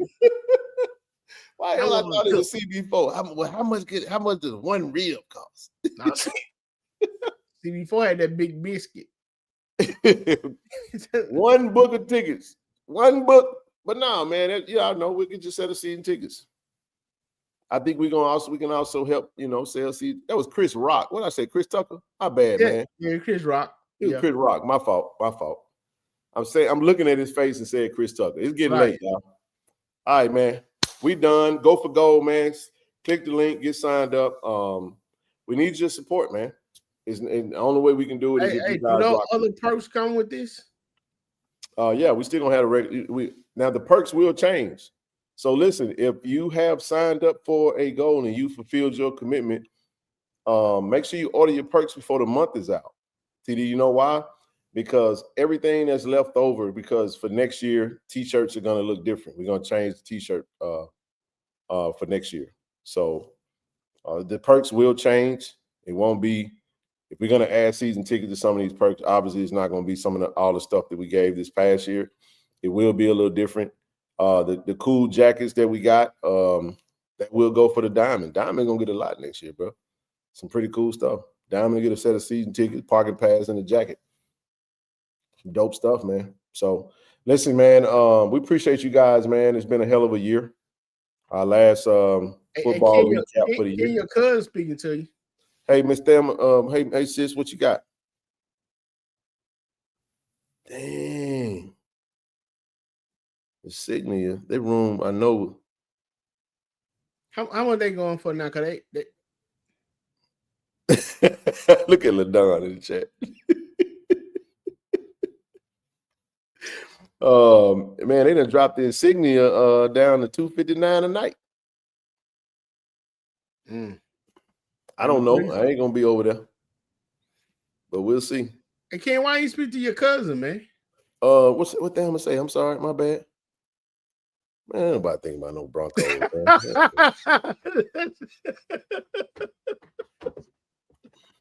Hey, Coach. I told you, bro. We suck. What up, Coach? Good to see you, man. Damn, they was 600. Damn, why y'all price gouging us, man? I feel offended by this. Y'all don't feel offended?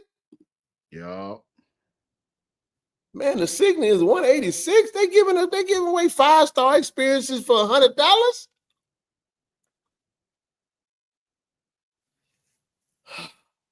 Y'all just be gouging poor little old Jackson State. Here we over here trying to raise money for NIL. Y'all out here to take. Listen, man, if you was gonna spend money, and y'all know y'all were gonna spend that money in Atlanta, why not take that same money? TD, do you know how many people were gonna spend a goal or higher this weekend down in Atlanta? Hell, they were gonna spend this much on a room and a hotel, room and food.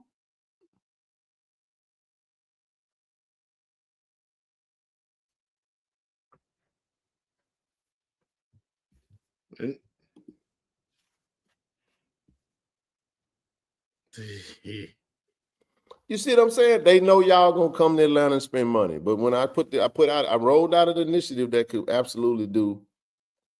I'll send you the email. So take advantage of this opportunity now, man. Let's get active. I know we're getting ready to go into the Christmas season, but we were willing to do it. But for some reason, when we start pushing stuff like this, it's something in us that say, I don't know. But we need your support, man. If you don't want to see players leaving out the door, and you want to see big-time players come through the door, go for gold. We're going for gold, man. We want a 2026 ring. Can't get a 2025 because we lost, but we'll get one in 2026. All right, everybody. That's pretty much all I got. TD, you got anything else before we close this thing out? Not being funny, but they know who travel and who don't. Everybody need to step up their game. But we getting gouged, though, Coach. Yeah. And we don't have no problem with going to Atlanta spending money. So put that money in the pot. I'm telling y'all, man. Help us get to what we're trying to do.